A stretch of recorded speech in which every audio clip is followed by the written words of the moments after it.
This is LBC from Global, leading Britain's conversation with Nick Abbot. Oh, hello there. Very nice to meet you.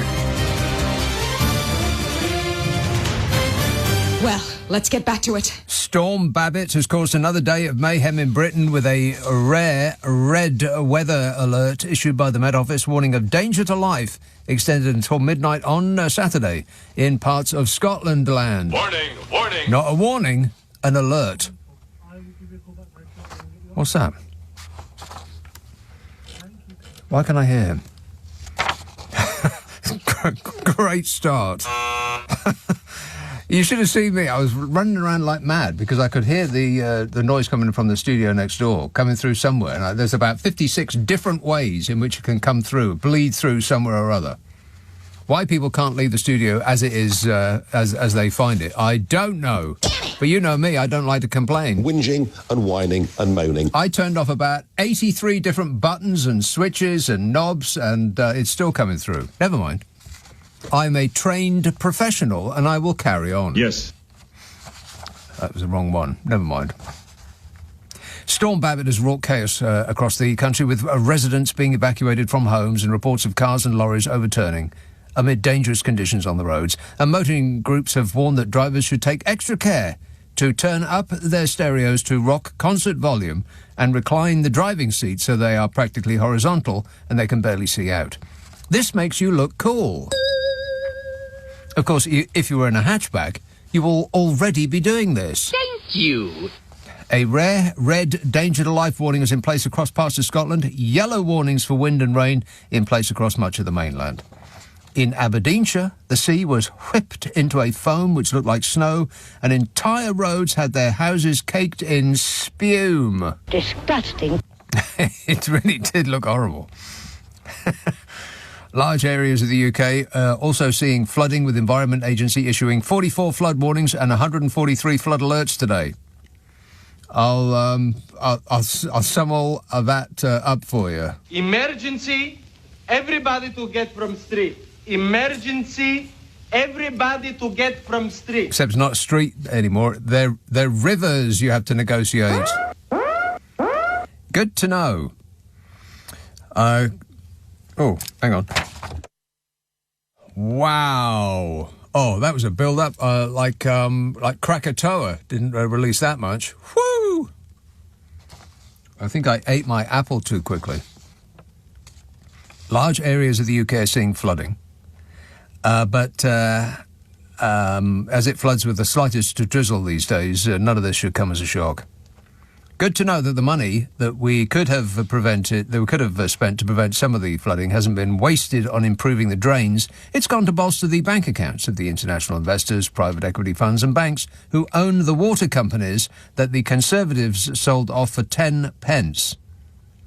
And the French and the Chinese and the Saudis thank us very much. Oh, fabulous. In Wales, roads were blocked and dozens of schools were shut after the torrential rain. And rail services across the country have been heavily disrupted with delays and cancellations. You won't notice the difference. Correct. The Met Office said some communities could be cut off for several days by severe flooding, while the British Geological Survey has warned that the storm could also cause landslides in Scotland. But not to worry. It's not global warming. It's just weather, as was explained in all caps by some mouth-breathing know-nothing on Facebook. Would you like to hear the long-range forecast for the next 4 weeks? No. OK, till the end of the month. Blimey, it's almost the end of the month. It's practically November. It's almost Jesus' birthday. Right, to the end of the month. At first, unsettled with spells of rain, followed by rain. After which, more rain. Oh, no. And then the first 2 weeks of November, more rain, with the risk of gales. And then further into November, increasing spells of settled dry weather are more likely. Increasing spells of settled dry weather more likely? We'll take it. Some texts. Gary says, I know you were very keen that everyone should put on their hat, coat, scarf and gloves and get out there and vote. But what about all the Tories that didn't vote? Is the low turnout of Tories at yesterday's by-elections a good thing? Well, who knows whether it was Tories that didn't go out? It could have been an even cross-section of people that couldn't be bothered. Humiliated Tory candidates fled the scene last night after Labour seized True Blue, Tamworth and Mid-Beds in by-elections. Mid-Beds hopeful Festus Akinbusoyi bolted from the count, as soon as... Not the court, the count. As soon as his loss was formally announced, he was out of there, without the normal courtesy of listening to his rival's victory speech. And in Tamworth, Tory candidate Andrew Cooper scurried off a stage as his Labour opponent began to speak. They both bravely ran away. Bye-bye. See ya. They said, right, that's it, I'm leaving. Accompanied by this sound. Polling experts said the figures pointed to a landslide on the scale of Tony Blair's 1997 win. When the dawn broke, the strains of things can only get better. And after 14 years of this regime, that is more true now than it ever was then. I mean, crime is up. Schools are falling down. There's sewage on the beach and crooks buying yachts with the money they stole from us poor dopes who pay taxes. And don't get me started about the taxes. If the swing from Tory to Labour on the scale that we saw last night was repeated in the general election, it would reduce the Tories to just 20 seats. 20. Wow. Isn't that absolutely awful? Don't you feel terribly sad? I'll take that as a no. Yes. Labour gained Mid-Beds for the first time in the constituency's century-long history. Mid-Beds was finally vacated this summer by ex-Tory Cabinet Minister Nadine Dorries. You remember Nadine Dorries, don't you? Yeah, that's her. Labour scored a 20.5 percentage point swing towards them since the 2019 general election. It was the largest majority in terms of votes overturned by Labour at a by-election since 1945. Tory Education Secretary Gillian Keegan went on national television and said that the biggest two swings away from the Tories in history were in fact not swings away from the Tory party. What? She's the Education Minister. The Minister in charge of education. The learning is weak with this one. Maybe she thinks she can pull off that old Jedi mind trick. These are not the swings you're looking for. Trouble is, Gillian Keegan is not a Jedi. Apart from the obvious government policy of denying reality, the thinking seems to be that the Tories supporters simply didn't go out to vote. In Tamworth, the turnout was 35%. In Mid-Beds, it was 44%. Yeah, well done, everybody, by the way. I mean, great way to run a democracy, allowing a third of the voters to decide for two-thirds of the people, who, after 13 years of austerity and Tory misrule, still couldn't be bothered to walk to the end of their road to put a cross on a piece of paper to make their lives better. Too much effort? Couldn't spare a moment from your busy schedule? No. And Gillian Keegan spoke on behalf of the government, suggesting they lost because the low turnout was their huge support choosing not to vote.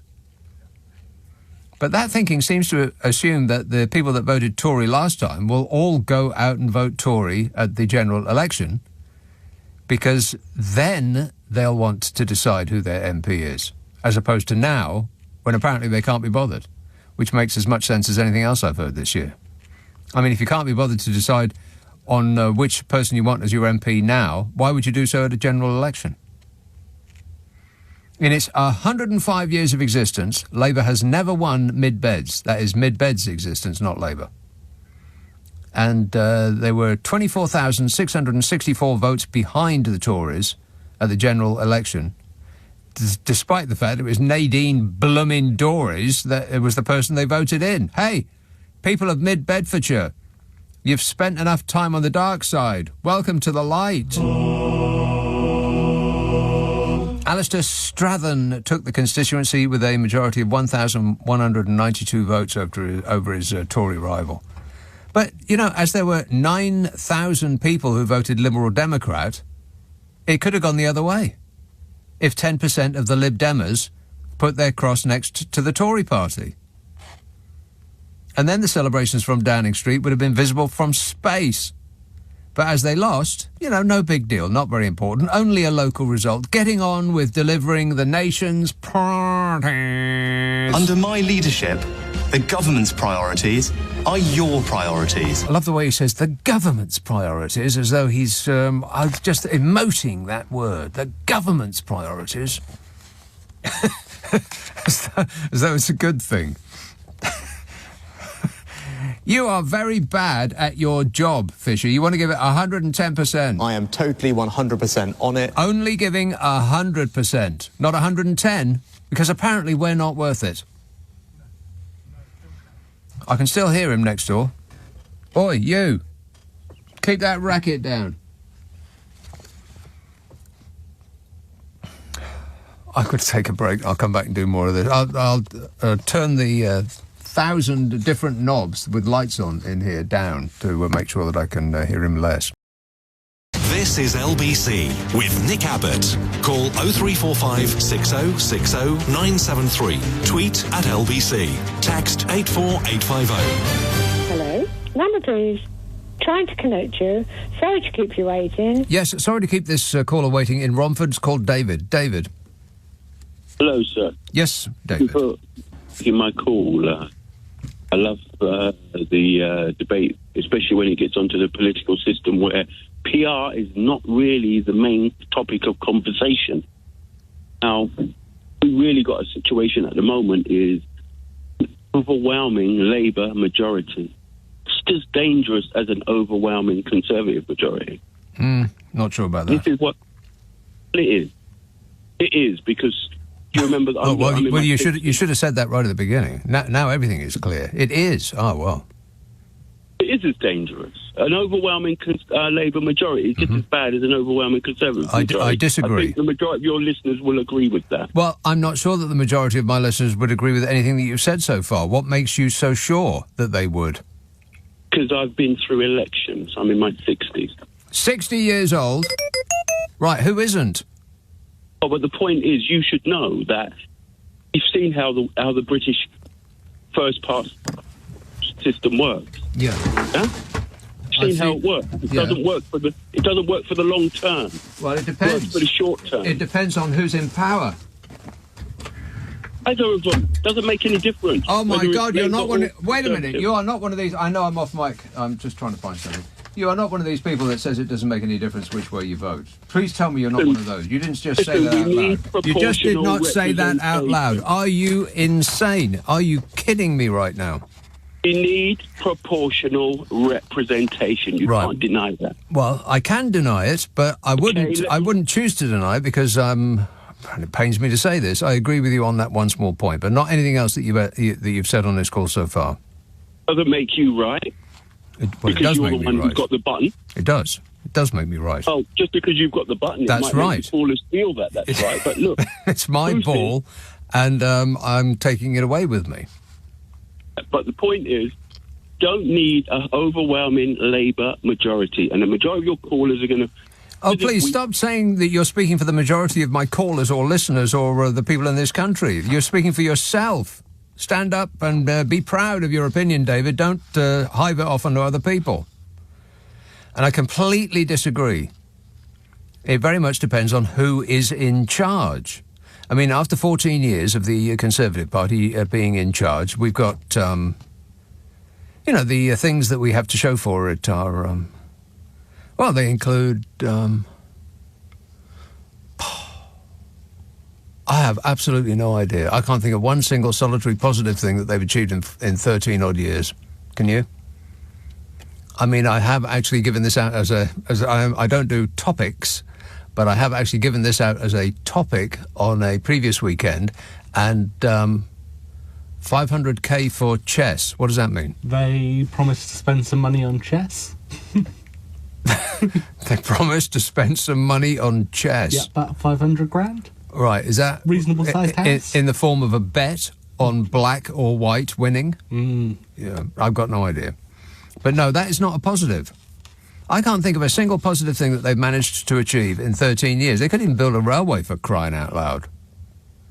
But of some of the things that the Labour Party achieved, 3 million more NHS operations carried out every year, 44,000 more NHS doctors, 89,000 more NHS nurses, shortest waiting NHS time since records began, the guarantee to see an NHS cancer specialist within 2 weeks, 100 new NHS hospital building schemes completed, not 40 new hospitals told that we were going to fix and build, actually completed. 900,000 pensioners lifted out of poverty, 12 million pensioners receiving a winter fuel allowance, free TV licences for the over 75s, 20 million invested in bringing social housing to decent standards, 2/3 reduction in rough sleeping, 3,500 Sure Start children's centres opened, with 2.8 million children and families engaged, free nursery places for every 3 and 4-year-old. Shall I go on? I mean, I could, but I've only got a brief 3-hour show. Now, name me any single... I'll make it really simple for you. One single thing that they have achieved during the last 13 years of being in power. David? I'm not talking about what Labour have achieved. We know what Labour can achieve. Right, but that's not what you said. You said it doesn't matter who is in power, and I disagree fundamentally. Of course it matters.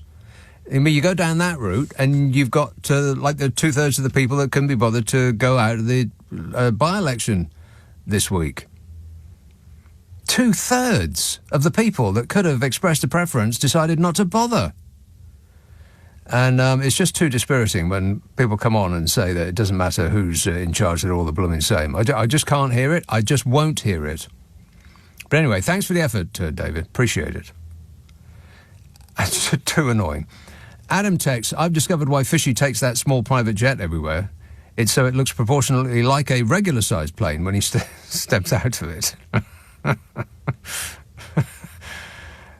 Tom says, can you clear up a debate for me? I hate the song White Rabbit by Jefferson Airplane, and I think it's terrible, but my dad loves it. What's your opinion? It's a great song. Don't be daft. That's not what this show's about. I mean, every now and again I'll talk about music, but not, generally not. Read Fear and Loathing in Las Vegas, and it will clear everything up about White Rabbit that you need to be told.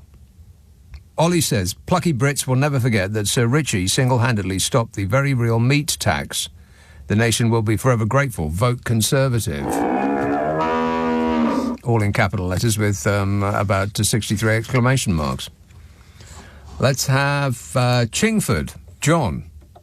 Oh, hello, Nick. After I've done this wildlife thing, am I allowed to recommend a couple of great comedy films, or maybe is that off topic? Or well, do them first. What are they? Two from the 70s. I think one was remade much later, but one's Where's Popper with George Segal and the wonderful Ruth Gordon. Never heard of it. What's the other? Oh, it's brilliant. It's very dark humour, but very, very funny. And the other one's the original Heartbreak Kid with Charles Grodin. Never heard of that either. Oh, they're two great. I mean, the humour is very dark, but it's not. I'll look out for them on TCM. Go ahead. Okay. Anyway, I've recommended those films. Shall I get back on topic now? Sorry, I'm a bit... There's a topic?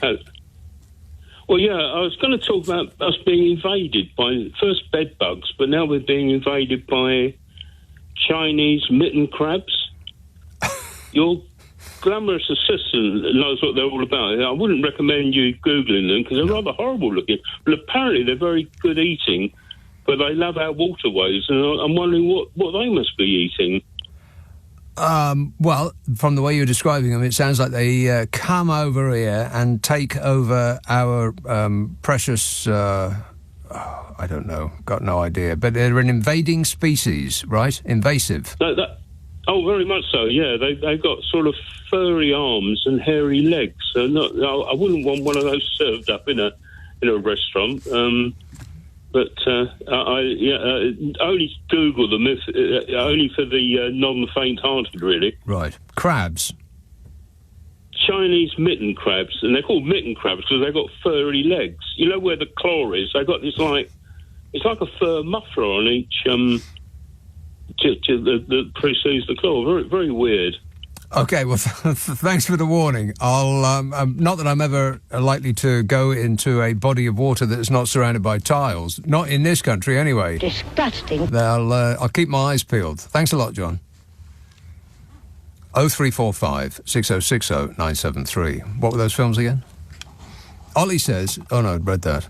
All in capital letters, exclamation marks. Ed says, I'm troubled. How will Rishi Rich pay the electricity bill for his swimming pool next year when he is unemployed? I bet he never sets foot in that house again. He'll be on the first plane that we're paying for to California. I don't know why he's doing this job. He's not very good at it, and it doesn't seem to be going very well. 0345 6060 973. Guildford. Hello, Peter. Hello, Nick. How are you? Good, thanks. Yeah, I'm staggered. Well, not staggered with the Tories because they're ignorant. But what they remind me of is someone who's committed, or a group of people that have committed loads and loads of crimes, and they're in denial. That's what they remind me of. And why I agree with you as well. What I find absolutely unbelievable is the turnout. I mean, are we living in the same... Are some people living in the same world as us? No. All of the things that are going on. And yet, you hear on the television, on these shows and so on, I don't know. I don't know whether the vote's Tory or not, really. And all that. It doesn't really matter. Like I've already had on this show so far, it doesn't really matter. They're all the same. No. It's nonsense. It really is nonsense because this is my phrase, the worst Labour government is better than any Tory government. That's the way I put it, But it just staggers me.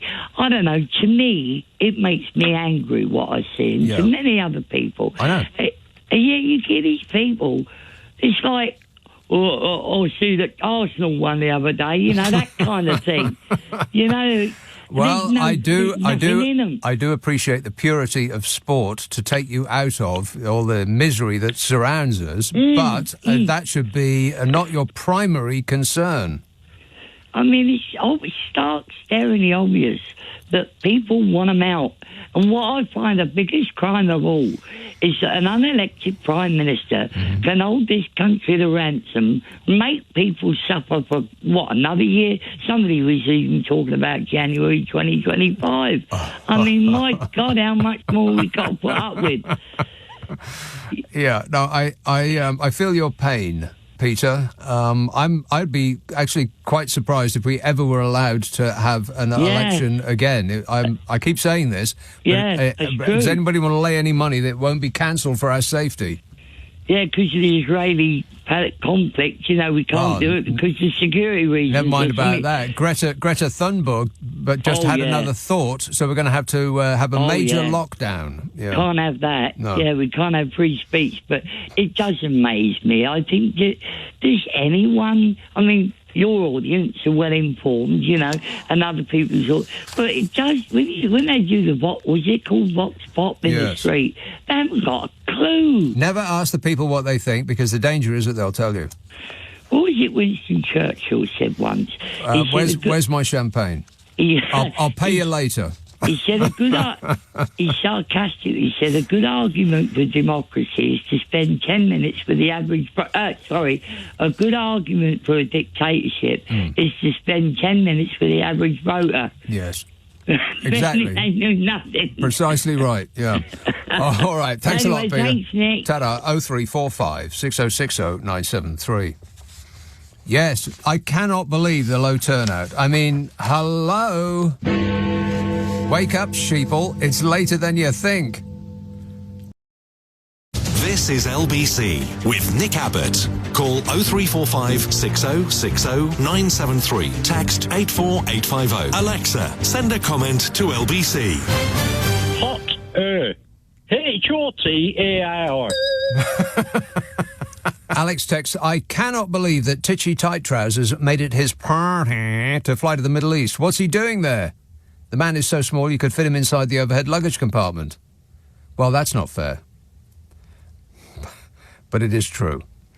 He says, James Cleverly is going there as well, and every time I see his face, I can't help but feel his beard was drawn on by a child. What did we do to deserve this? His beard looks like he's magnetised his face and rolled around in iron filings. No offence. He looks like Desperate Dan. Somebody get that man a cow pie. What's he gone to the Middle East for? I mean, precisely what is he saying to the people over there that he could not say on the phone? Why is he there? I suspect he is there because he is running away from the by-election results. I bet that's it. Get that man a private jet. He's got to go somewhere. Bravely running away. He should just do what Bodger does and run into a fridge. Yeah. Wait a minute. What is he doing over there?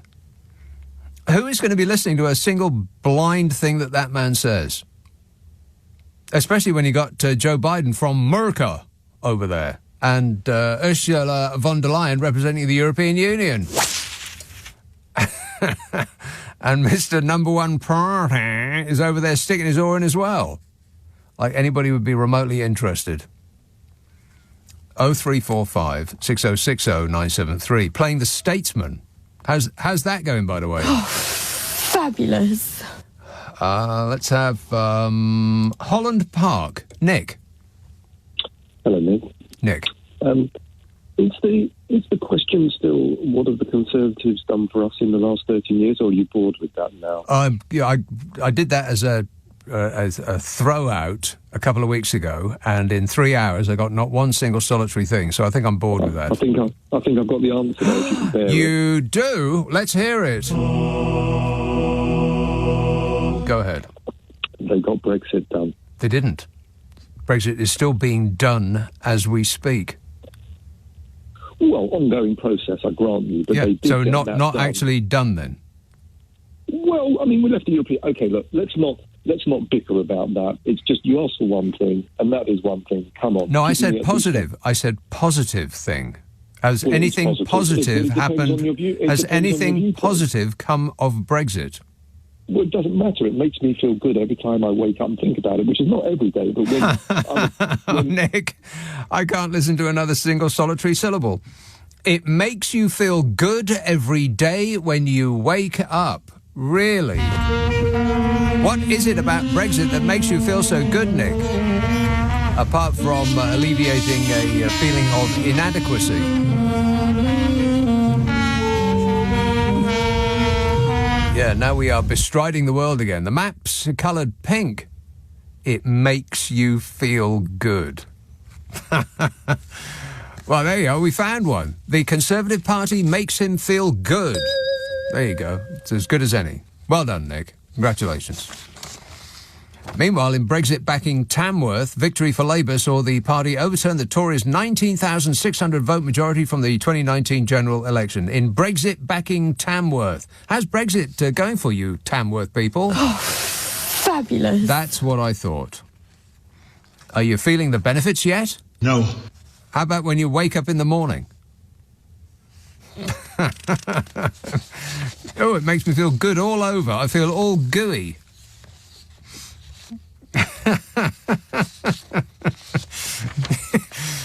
Isn't it an absolute dream?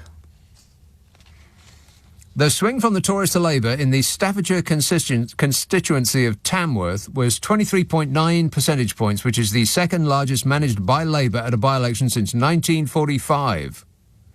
It was even bigger than the 23.7 percentage point swing that Labour achieved when winning the Selby and Ainsty by-election in July, if indeed there is such a place. And none of which is in any way a reflection of how the public feel about the Conservative Party, of course. The public merely wished to express the deep affection it has for the Tories by not voting for them. It's that simple. After the resignation of former Tory Deputy Chief Whip Chris Pincher, after he was found to have acted like a total Tory, Labour candidate Sarah Edwards defeated her Tory rival by a majority of 1,316 votes, also known as not remotely enough. I mean, that's a squeak, ain't it? 1,316 votes. And the Tory candidate also made a swift exit from the count without listening to her speech, which is just plain rude.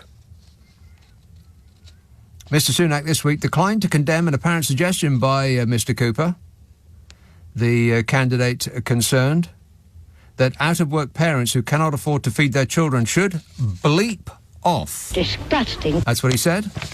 They should bleep off. He did a flowchart, all of which ended in, unless you had work and money, you could bleep off. It's the government's official position. It's one of Titchy Suit Size's priorities, telling those who have chosen to be poor to bleep off.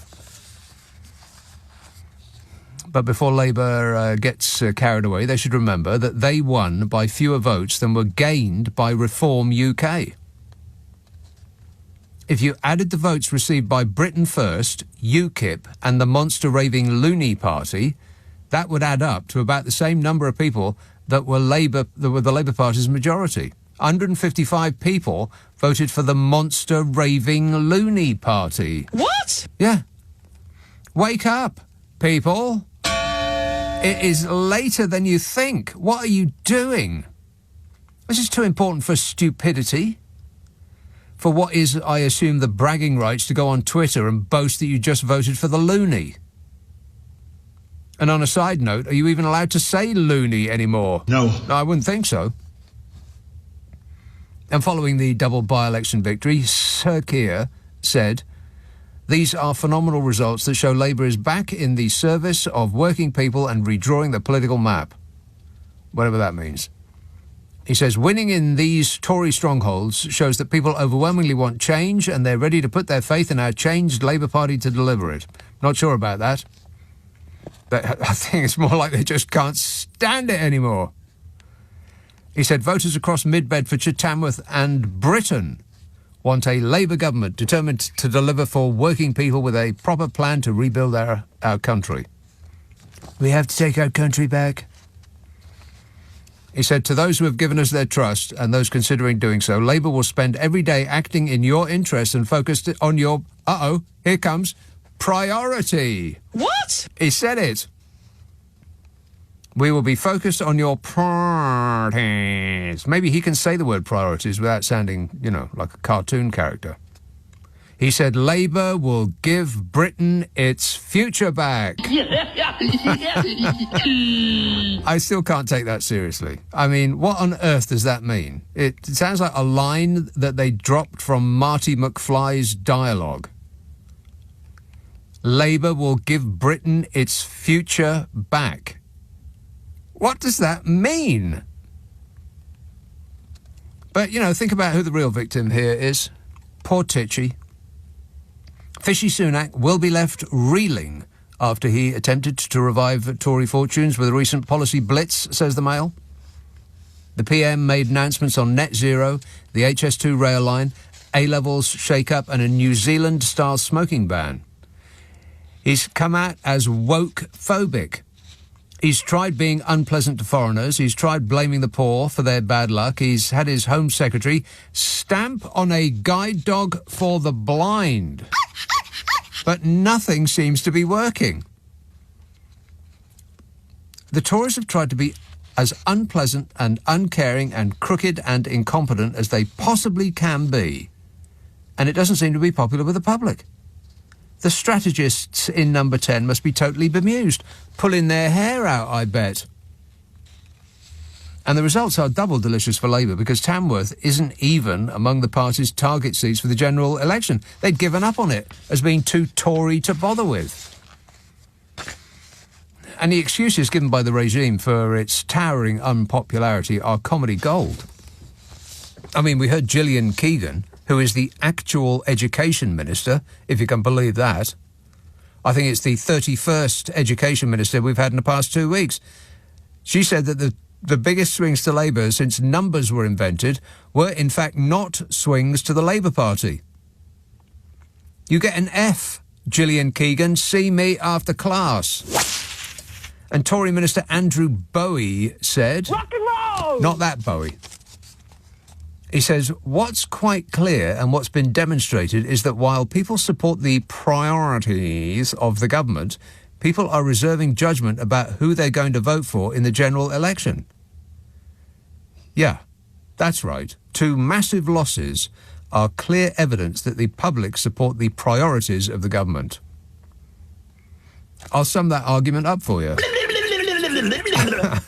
And a nameless Conservative spokesmodel said, it's important to see it in context. Yeah, that's right.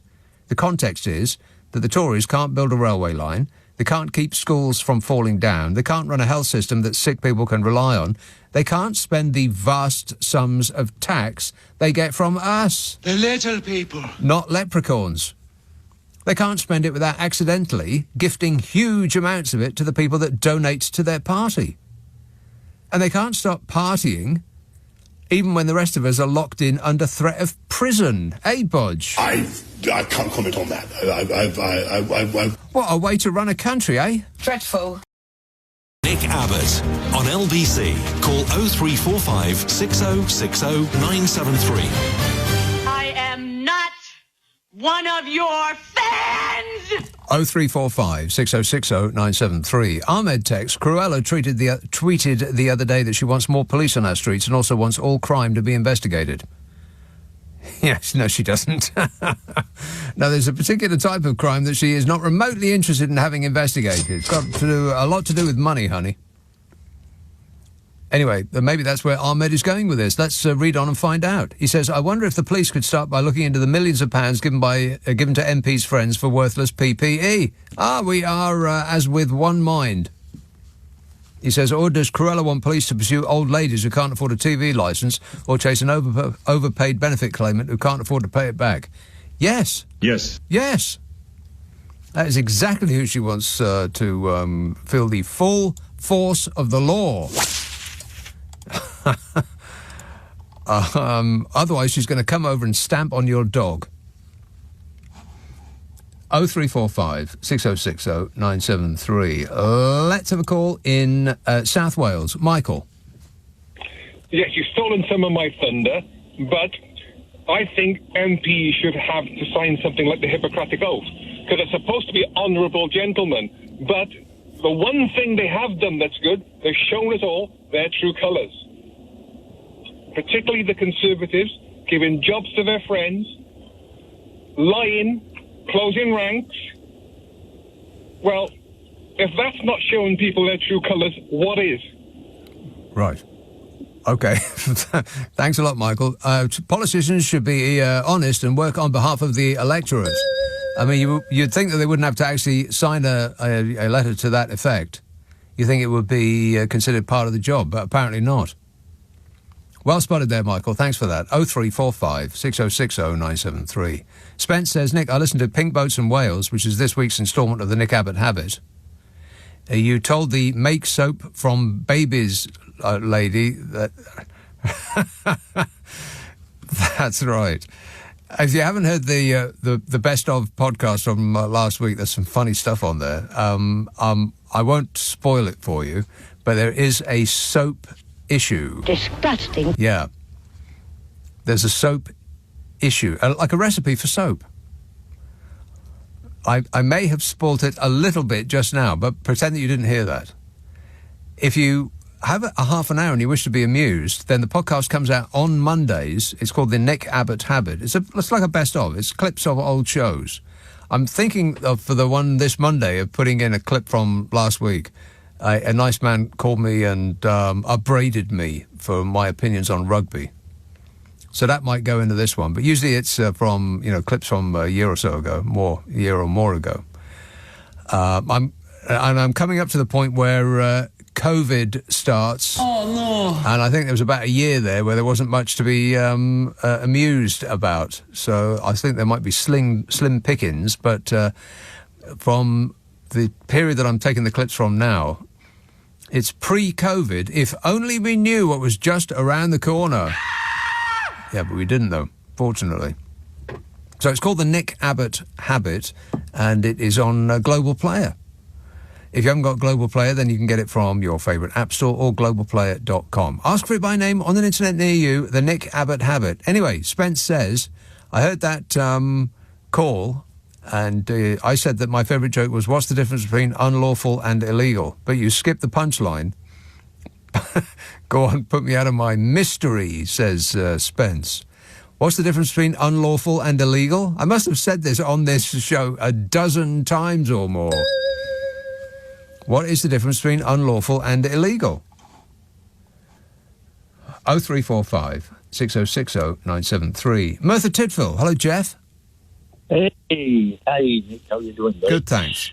You know, you're doing the weather forecast. Yes. And it's very, very intricate stuff for, low pressure systems, Science. high pressure ridges, That's right. all that sort of stuff, I wonder if you could introduce the sea temperatures in the Atlantic, because this latest one that's crashed into Scotland is entirely due to the increased temperatures in the oceans. They are the heat reservoir of the world. Well, the more they warm, the more they evaporate, and the more they evaporate, the more energy strength the storms will have, and everything that is happening around the world concerning the weather is exactly as climate scientists predicted. But they said that it would happen at some point in the future. Trouble is, it's happening now. Yep, right now. And what you're looking at is increased activity in the atmosphere that has huge energy resources. Yes. And we are going to take that right on the chin. Yeah. Anyway. All over us. Yeah. You're pretty rough on that poor guy that came in and talking about proportional representation. Yeah, I just can't stand it when people say that there is no difference, and so what's the point of voting? It just rubs me up the wrong way. Come on, people, this is all we've got. And I sympathise with your attitude, but anyway, my attitude. I have an attitude problem. Affirmative. Yeah. BA, Nick. Anyway, the thing is, I do wish that people would look at the Labour Party in its true light, and that is, they are not going to have a proportional representation, and they're going to miss a massive opportunity because this Tory party is already gearing up for 2029. They know that the state of the blinking economy is desperate, and they know that they will have a marvellous opportunity to get back in 2029. I think they'll be, from now until the election, they'll be busy sowing booby traps wherever they can, and in order to make the incoming Labour Party, to make their job as difficult as possible, which, if that's true, is treason. There's no other way to put it. Yeah. I mean, they think that they're playing games, but it is putting personal self-interest above the country. And in their position, that amounts to treason. Yep, I entirely agree. And the thing is that this apparent plan, which they've got, is becoming more and more well-known. If you listen to the inferences and the way people are talking, this is what's going to happen. And it's going to destroy whatever's left in this country, because it's been looted, and everybody who's been looting is now in the House of Lords. And this whole issue will continue. Well, the only answer is proportional representation. Proportional. Yep. Right. And you've said it before, and I'm saying it. We're all saying it. Now, this is based on the assumption that there will be in the future more people to the centre and the left than there are to the far right. And that ain't necessarily true, but history shows that is more likely than not. Yeah. That seems to be the way things are going to fall. Yeah. But if there is no effort on the part of the Labour Party to introduce some form of proportional representation, we've had it. Yeah, they won't. It's intoxicating. 100% of the power is so intoxicating that no one is going to voluntarily give that up. They just won't. Yeah, well, look at Rishi. He's just gone and sold He's just sold the compulsory purchased land between Birmingham and Manchester. He's selling it off for next to nothing because he is burning his votes, basically, that they would not be able to make that point. Whether I don't agree with the HS2, I don't agree with the HS2, Nick, from the point of view of Wales having to pay for it. And they keep telling me it's a England and Wales thing. You know, we want $5 billion out of the kitty down in Wales to pay for it. Well, we're pretty bitter about that, actually. Well, I get that, but, you know, in much the same way as improving the transport in London is a benefit not just to Londoners, but to the rest of the country as well. I mean, if the people that make all the money can get around the place more efficiently, then that helps the people in Scunthorpe as well as the people in London, because London is where all the money gets made. Yeah, well, if you got all the money in London, well, you spend it. But could we have a couple of bob up this neck of the woods, please? A couple of p? Sure. I'll send it your way. Watch for it at your door. Thanks a lot, Jeff. I would seal up your letterbox if I were you. 0345 6060 973. Tom says you talk as if there's some sort of hope if Starmer gets elected, but I don't understand why. There's only blue Tory and red Tory. I just won't bother voting for the rest of my life, says Tom. This has got to stop. Seriously, people, I'm at the end of my tether. I can't stand it anymore. Of course there is a difference. Don't make me do the parallel lines thing again. Oh, all right then. There's parallel lines, two of them. And one is Labour and one is Tory. And if they are exactly the same, then those parallel lines will not diverge and will end up in the same place in 10 years as we would, regardless of which line we hop on. But if they differ by just 1 degree, if there's just the ever so slightest difference between them, then in 10 years' time, the gap between those lines will be huge. Small differences make a big difference. Write that down. 0345 6060 973. Nick Abbott, LBC. On your radio, on Global Player, and Play LBC. leading Britain's conversation. This is LBC.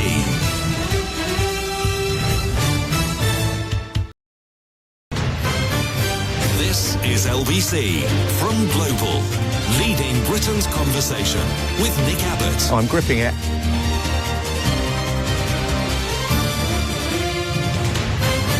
Hello, boys. Yeah, Fishy Sunak said that nothing to worry about. It's just a local election and local factors were to blame. Yeah, I think he's talking about you, Nadine. I'd forgotten his 5 priorities. Halving inflation. Well, there's nothing he can do about halving inflation. There's nothing that he can personally do, or the government in general can do about halving inflation. It's just not in their gift. The only thing, the only institution that can even take a swing at bringing inflation down is the Bank of England. And all they've got is raising interest rates. Inflation is likely to come down because it's, external factors have eased somewhat since it went through the roof. Now, we still have about the highest inflation of any major economy. I wonder why that would be. Can anybody think? Begins with a B. But he personally has nothing to do with halving inflation, so you can strike that one out. What's the other one? Reducing debt. Something like 10% of government expenditure is goes on servicing that debt that they personally have saddled us with. Something like £1.5 trillion since they came to power. An extra 1.5 trillion. This is a number so big I don't even know what it is. How many zeros is that? All of them. So that's not going to happen. And then, of course, we've got the biggie. The country's priority is to stop the boats. And at the same time, I think people know that I'm relentlessly focusing on stopping the boats. And I'm relentlessly focused on stopping the boats. That's one of my 5 priorities, stopping the boats. And I think people know that I'm working night and day to stop the boats. Stop the boats, I firmly believe that that's what the country wants me to do. Yeah, I don't that's what believe the you. government is committed to doing. And we're working night and day to stop the boats. Yeah. That's what the country wants us to focus on. And I will keep at it. Yeah, he's gripping it. Oh, no one has that as their top priority. They just don't. Oh, I think fixing the NHS was another one. How's that going? We'll be lucky if all the hospitals don't fall down.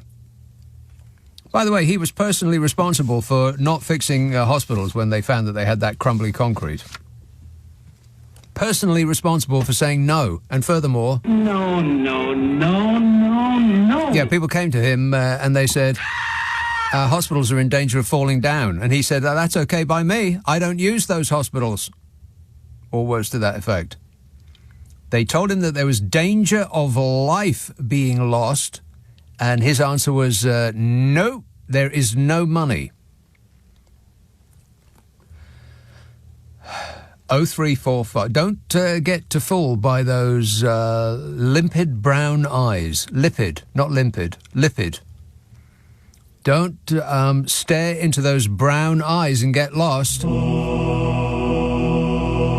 Don't be thinking, look at that hair, look at that suit, look at that skinny little tie. Isn't he an absolute dream? 0345 6060 973.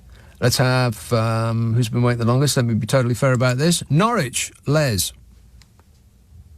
Les, is there anybody out there? Too late. Oldbury, Branjit. Hiya, mate. You're right. Yes, good, thanks. Yeah, I mean, Rishi Sunak's shoe size has been referred to as Dr. Evil at the moment, hasn't he? Dr. So Death. that's why Dr. Death, not Dr. Evil. Dr. Death. It's so funny. You know, I was this morning while I was preparing, right, I was just thinking if we was going to do a pantomime, we could have Liz Truss as the Wicked Witch of the West. Right? Absolutely. Yeah. Right. Galvin Williamson as the scarecrow who had no brain, didn't he, or something like that. Oh, hello there. Very nice to meet you. Yeah. Anyone I else? went through a whole cast that we could have. Anyway, you know, they were going on about, midterm elections don't mean anything, right? So why was you campaigning for those weeks, That's first of all? right. Yeah. Yeah. Why were you putting so much effort into something that didn't mean anything? Yeah, good point. Yeah. Then there was Hartlepool. They all went running up there. Yes, we've won it. And then Uxbridge, Rishi Sunak straight away landed in a cast, right, to, flex his muscles and say, look, we've won, we're back. Mm-hmm. I just don't understand what's the matter with these people. You know, if you give a football analogy, like, say, I don't know, Wrexham United are going to play Manchester City in the Football Cup, yeah? Does Wrexham not send out a team, just send out their cleaners and everything? You still play for it. Nobody likes to lose. Yeah, they right? just throw their shirts onto the pitch and see how they do. Yeah. Yes, they might get deflected off the shirt. Exactly. And, I've been talking to people today, yeah, and they're saying, well, you've got your 20 miles an hour zones that Labour's going to bring in, and they're still talking about that blooming meat tax. I mean, there's somebody... meat tax. Who's talking about this non-existent meat tax? The dinglings have got it in their head. Yeah. Right? That and they heard it from Rishi Seven Bins Sunak, Yeah. the dinglings. Those people. Right. And then they've been on about today about why is there a low educational attainment amongst the poor. It's deliberate. Yeah? They want you to be stupid.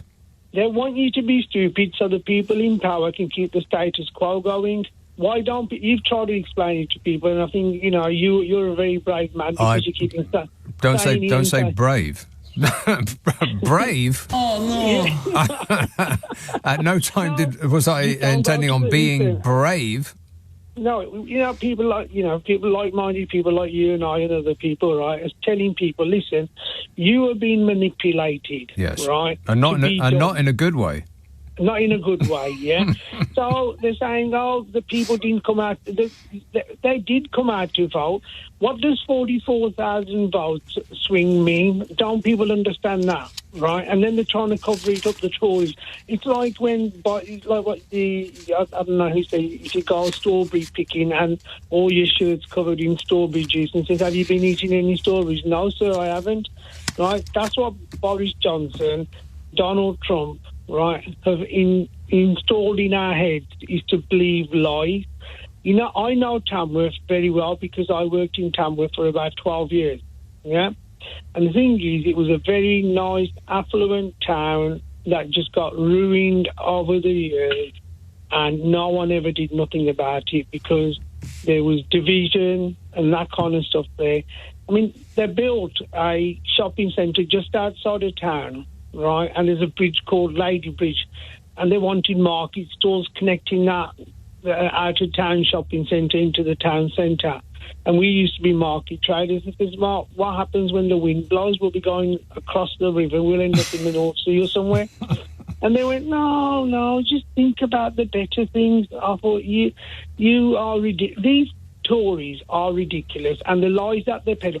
If I was interviewing Rishi Sunak, and I think some of the media now have started calling time on these people. Yeah, I agree with you. It seems like a memo went round and interviewers suddenly stopped taking their BS anymore. Yeah. They just actually started saying, hang on a minute, what you just said isn't true.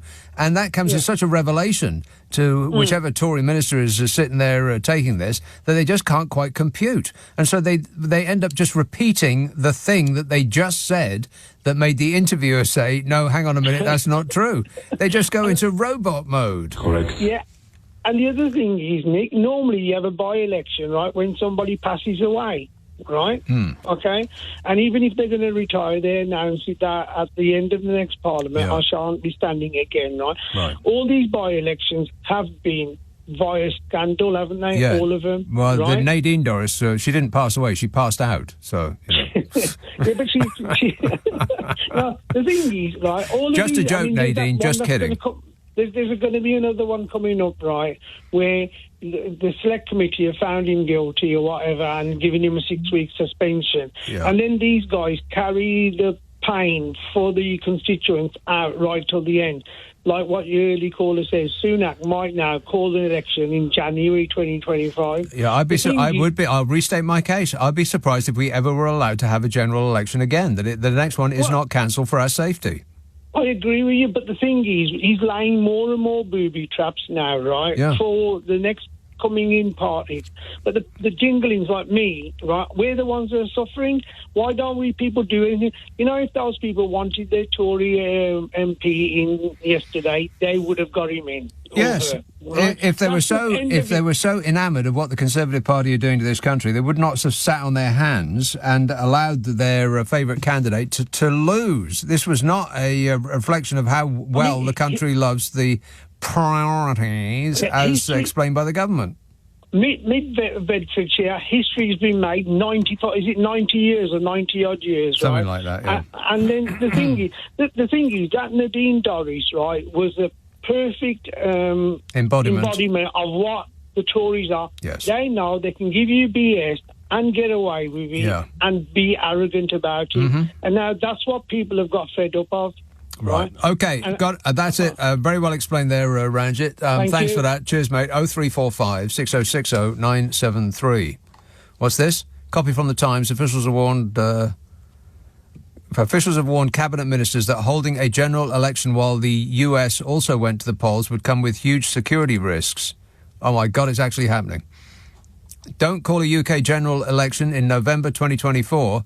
Rishi Sunak told to avoid poll clash with US. Well, that's it. We've had the last general election this country will ever see. Well, they'll just assume that we are so deeply in love with the Conservative Party that they'll just carry on regardless. We appreciate it, Rishi. Thank you. For all the work that you do. 24 hours a day, doing your best. And I can't read any further because it's behind a one of these paywalls. I find that extremely annoying. Do you have the pass to the paywall? I can give you the copy now, no problem. Oh, really? Wow, he's going to magic it up out of thin air. Ordinary, normal people like me can't get past that paywall, but he has some sort of magic key. So I'll, assuming he can get past that, and I can give you the full details, then that will be coming up momentarily. Isn't it exciting? No. Nick Abbott on LBC. Call 0345 6060 973. You're wondering what it's all about, and I can't tell you because I don't know myself. It's about officials warning cabinet ministers that holding a general election while the US also went to the polls would come with huge security risks. Huge. The Prime Minister is considering holding an autumn election in the hope that the economy will have improved enough to close the gap with Labour. Well, the assumption being that we would credit the regime with improving the economy. And how precisely would they have gone about doing that? As opposed to just standing there and hoping for the best. An autumn contest could overlap with the US election on November the 5th next year, a scenario not seen for decades, says The Times. A Whitehall source said ministers were advised of the security risks involved in an election that coincided with the US presidential race. See? I told you. Cancelled for your safety. The Insider said there are huge security and market implications if two Five Eyes countries are holding elections at once. It could potentially open up two countries to cyber warfare and electoral manipulation from hostile states. Boo! And if a security threat were to arise during a campaign, it would leave Western countries exposed. Disgusting. And not in a good way. But we've already had a hostile state involve itself in one of our election. Well, not an election, really, one of our votes. Russia inserted itself into the Brexit vote. I mean, we had a report that said that the only reason that the government didn't find any evidence that Russia had inserted itself into Brexit was that they refused to look into any evidence that the Russians had inserted themselves into Brexit. It's like putting your hands over your eyes and saying that the thing in front of you doesn't exist anymore because you can't see it. A second Whitehall source said far more care would have to be taken around national security and meddling from hostile countries. Yeah, if there's any meddling to be done, then Fishy Sunak is going to be doing it himself. It'll be all about the government. This government... Exactly. I mean, there's going to be so much dis and misinformation coming your way in the run-up to the next general election. You will have never seen anything like it. It'll probably be more as in America, it'll be more misinformation flying about than at any time in the history of information. Not since information was invented will anybody have ever seen anything like it.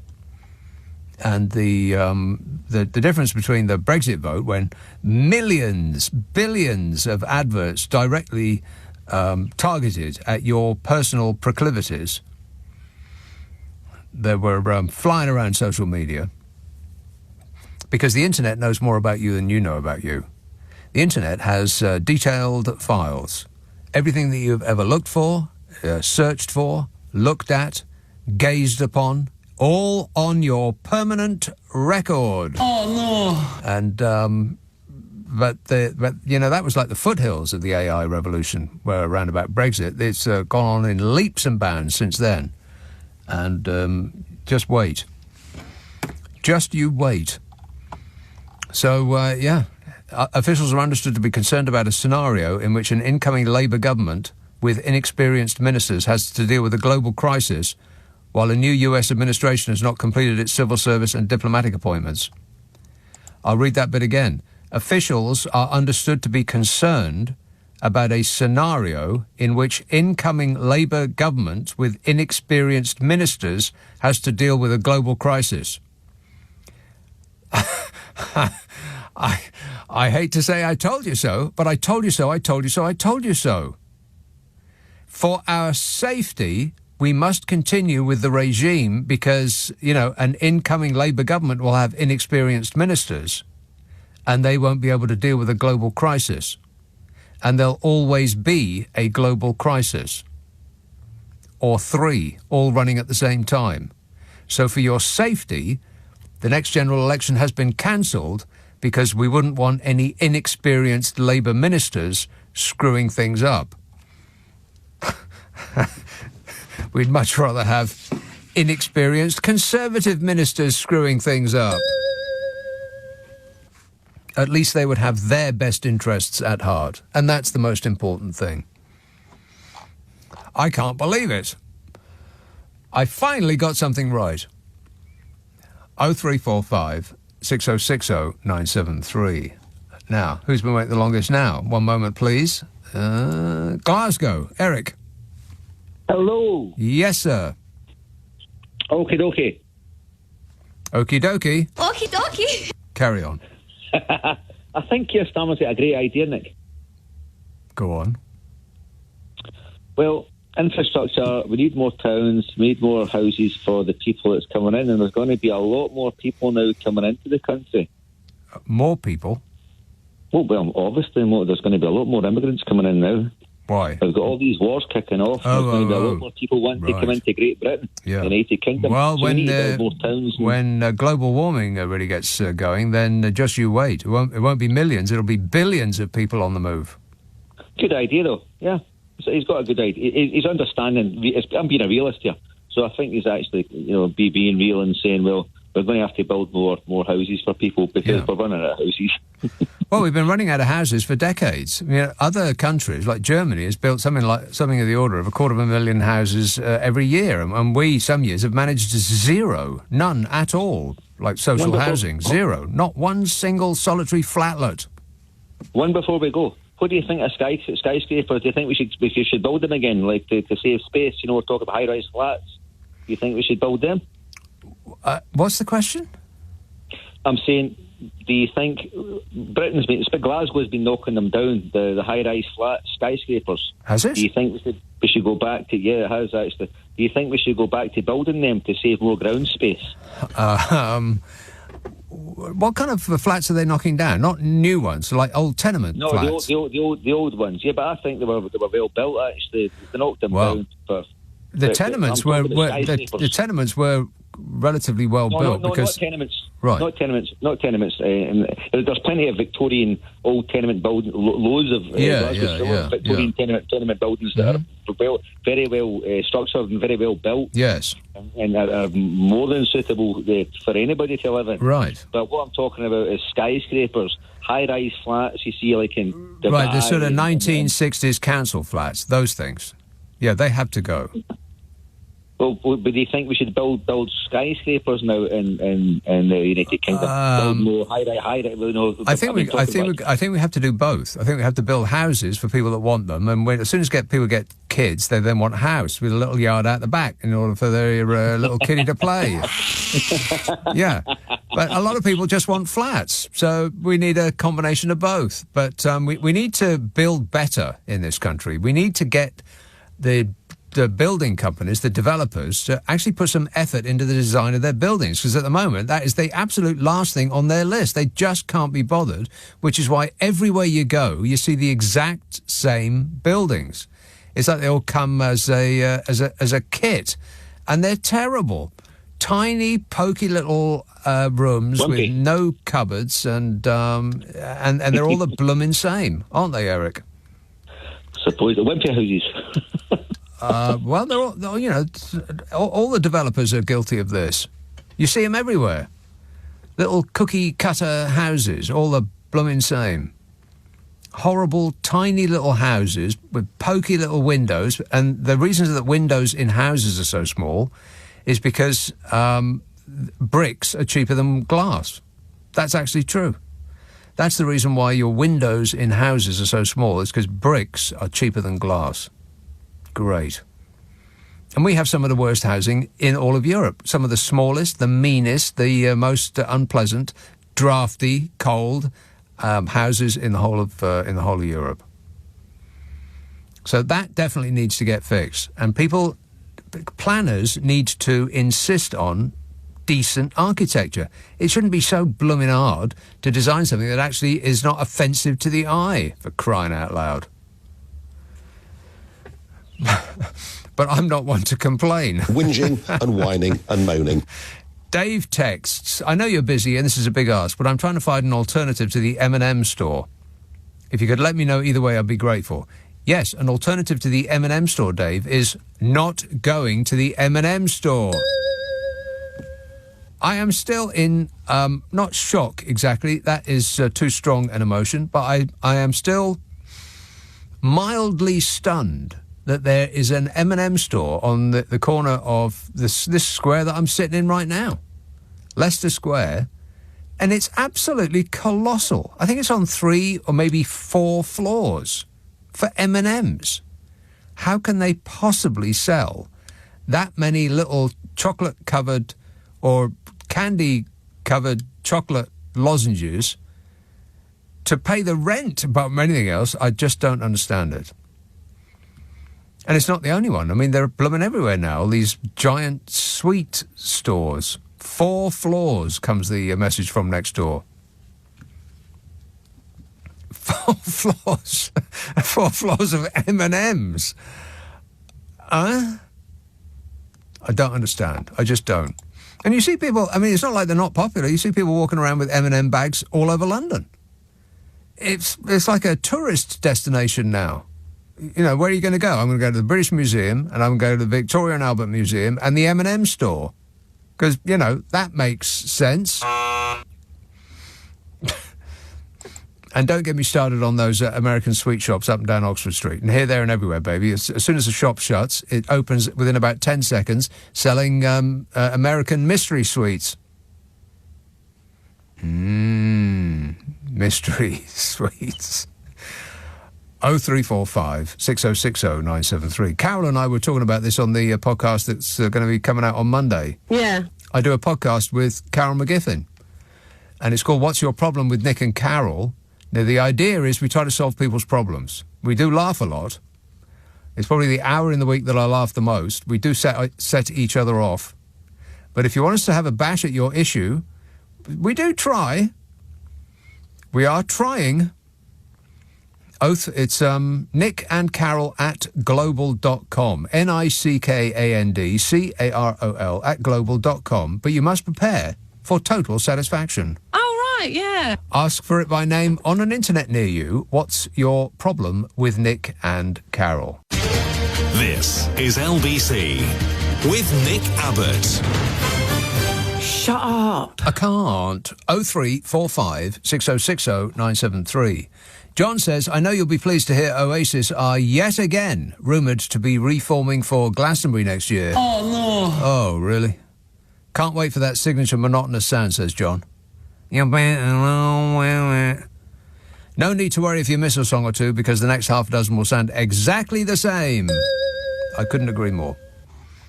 East Yorkshire, hello, Mike. Hi, Nick. Mike. Yeah, talking about Oasis. He's voicing up British Rail announcements now, isn't he? Who is? The singer from Oasis. Liam, you're joking. Yeah, seriously. No, I'm not joking. If you Google it, you'll find that's true, but that isn't why I rang in. OK, I bet my glamorous assistant is Googling it as we speak, and looking it up on the internet as well. I'm talking about these elections. I mean, for once, I'm grateful for the Farage dinglings, because if they hadn't voted for reform and voted for Conservatives, the Conservatives would have won both those by-elections. Well, not reform, because reform... No, yes, it is. Wait a minute. Oh, yeah, you're right. Yeah, you're right.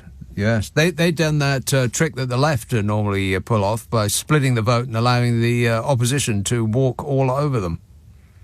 Yeah, and that's worrying. The fact that that's a fact is worrying. But Sunak, I mean, having blamed the EU, France, thingies, Ukraine, COVID, people claiming benefits for all his problems, he's now blamed his own voters. Yes. Well, he said local factors, didn't he? Which I have no idea what that means. And he also said Conservative voters stayed at home. Yeah. But the interesting thing was on Tuesday, I was not with, but mingled in with a Conservative club outing. And mingled? Well, they came to another club that on a day's out. I was a member of a different club, a sporting club. Oh. Anyway, talking to them generally about politics, I was quite astounded because I'm saying, what do you think about Sunak and blah, blah, blah, blah. We don't like him. And I said, why is that? And they said, we voted for Truss. And when Truss was thrown out, it was our democratic right to select the next leader. Yeah. And we weren't given the chance. All 150,000 of them think it's their democratic right to select the Prime Minister. Right. And so I said, well, what do you select? They said, well, we'd have had Mordaunt or, what's the other one, Kenny Badenoch. Oh, my God. In preference. If there had been a vote, he wouldn't have been Prime Minister. And we've been denied our... I'm thinking this is really weird. Yeah, they're not right-wing. Fishy Sunak isn't right-wing enough for them. No, but anyway, staying on MPs and things, you know Peter Bone's having his problems at the minute and he might get banned for 6 weeks. Bone. Yeah. Did you see, though, that if they do ban him and he can't do anything about that, but he's saying they cannot issue a recall petition because the thing that he didn't do so long ago that recall petitions hadn't been invented, and he's going to take legal action to see out his term as an MP. Wow. Now, that's honourable for you. Yeah. How honourable is that? That sounds like somebody being totally Tory to me. It's astounding. Yeah, it just gets worse and worse, or better and better, depending on your point of view. All right, thanks a lot, Mike. 0345 6060 973. Bone. What a way to run a country, eh? Dreadful. I can't believe it. Chris says, I just hope the people of Fareham kick out Suella Braverman. Maybe it's only me, but I honestly can't see anything that's got better after 13 years of the Tories. There's sewage in the sea, energy prices through the roof, council's going broke. My road flooded yesterday. I asked the council if they cleared the drains, and they said once every 2 years. We need PR voting, but will we get it? What a country, says Chris. Yeah. No and yes in that order. No, we won't get it, and yeah, what a country. What an absolute shower. I can't believe it. Norwich, Les. Yes, I'm with you. Can you hear me? Yes, Les. Right, this is a good one. Have you got socks on, by the way? Yes, of course. Well, I'm going to blow them off. I am 79 years of age. 79 years old. 79, yeah. No more Goon Show stuff. You're not good enough at it. That was my favourite programme. No more Goon Show stuff. I'm not very good at it. Okay, you know what? You should always leave the insults to the end because you might not get to the end if you do the insults at the beginning. 0345 6060 973. Glasgow, Chrissy. Hi, Nick. I'll leave my insults to the end. To the end, of course. That just makes sense, don't it? Yeah, it sure does. But in the meantime, I'll talk about other things. I was concerned today. I was delighted, obviously, with the by-election results, but I immediately... The thought that sprung to mind was, oh, my God, people are going to get really complacent now. And I don't want either Labour or any of the other parties or the voters to become even more complacent than they are. Yeah. Because when I heard about the voter turnout, I was like, oh, my God. One third in Tamworth. 1/3 of the people. Unbelievable, obviously. I remember Greg Hand saying on the TV this morning that it was, their voters didn't come out, and I thought, well, maybe in this rain, the Zimmer frames don't do very well. I don't know. But normally, old people go out no matter what the weather. It doesn't matter whether it's a storm outside or whether it's 110 degrees. They will crawl on their hands and knees if necessary. Even if they can't find their shoes, they'll leave the house and go and vote. Well, they don't need their shoes just now. They can just swim. That's right. Yes. When Rishi said that local factors were to blame, and I thought, yeah, they're called voters. Voters, yeah, exactly. Yeah. Do you not understand what local factors are, Rishi? But if only they can stop people voting, then that would at least be a step forward. Yeah. It would be. Campaign tactics. You had said a couple of times in the last few weeks that you figured that between now and the actual election, we're going to see some of the dirtiest fighting that we've ever seen. Ever. Yeah. I know, and what you just read earlier on about this, we need to watch the security of the election and all that. I'm thinking, oh my God, it's all coming true. You're right. Yeah. And I'm wondering what kind of campaign tactics do you think they might pull? Subterfuge, Chrissy. It'll be subterfuge. They'll spend an enormous amount of money on invisible tactics. You won't even know that you are being persuaded one way or the other, because it will come in on your social media. There'll be ads directed at your personal proclivities and interests, and it will speak to you as though it is an ordinary person who is concerned about your interest. But it won't be an ordinary person. It'll be a robot. Affirmative. I suppose the electorate have proven how gullible we are to that, because for years now that's been quite evident that we will fall for anything. Yeah. Hook, line and sinker if it's pitched at our level. Exactly. The chap you heard earlier on about, I had to laugh when Brexit makes him feel good in the morning. Yeah. I thought, I don't want to be ruled by these pineapple people. I don't want a pineapple person. What's a pineapple person? Well, a pineapple ring on his gammon. Oh. That's right. The gammon. I get it. It's obviously not a very good pineapple person. No, that's a new one on me. Pineapple person, I have been adding pineapple to my pizza lately. For a long time, I didn't add pineapple to the pizza because I thought, well, it's not the done thing anymore. Italians wouldn't do that, so I haven't been doing it. And then it just occurred to me, just out of the blue, and a little while ago, I put some pineapple on the pizza. Oh, it just sends it to another place. Do you know what people? Huh? Do you know what people in this country don't put on pizzas, which I absolutely love? Don't say sweet corn. Oh, anchovies. Anchovies. I love anchovies on pizza, but nobody will give them a chance. We're too fussy. We don't like mackerel and salty fish and smoky fish. Well, weirdly, we don't like any of the fish that's caught around these parts. We like fish that's caught hundreds of miles away in the deep blue sea. We like all that tasteless fish that comes from around Norway.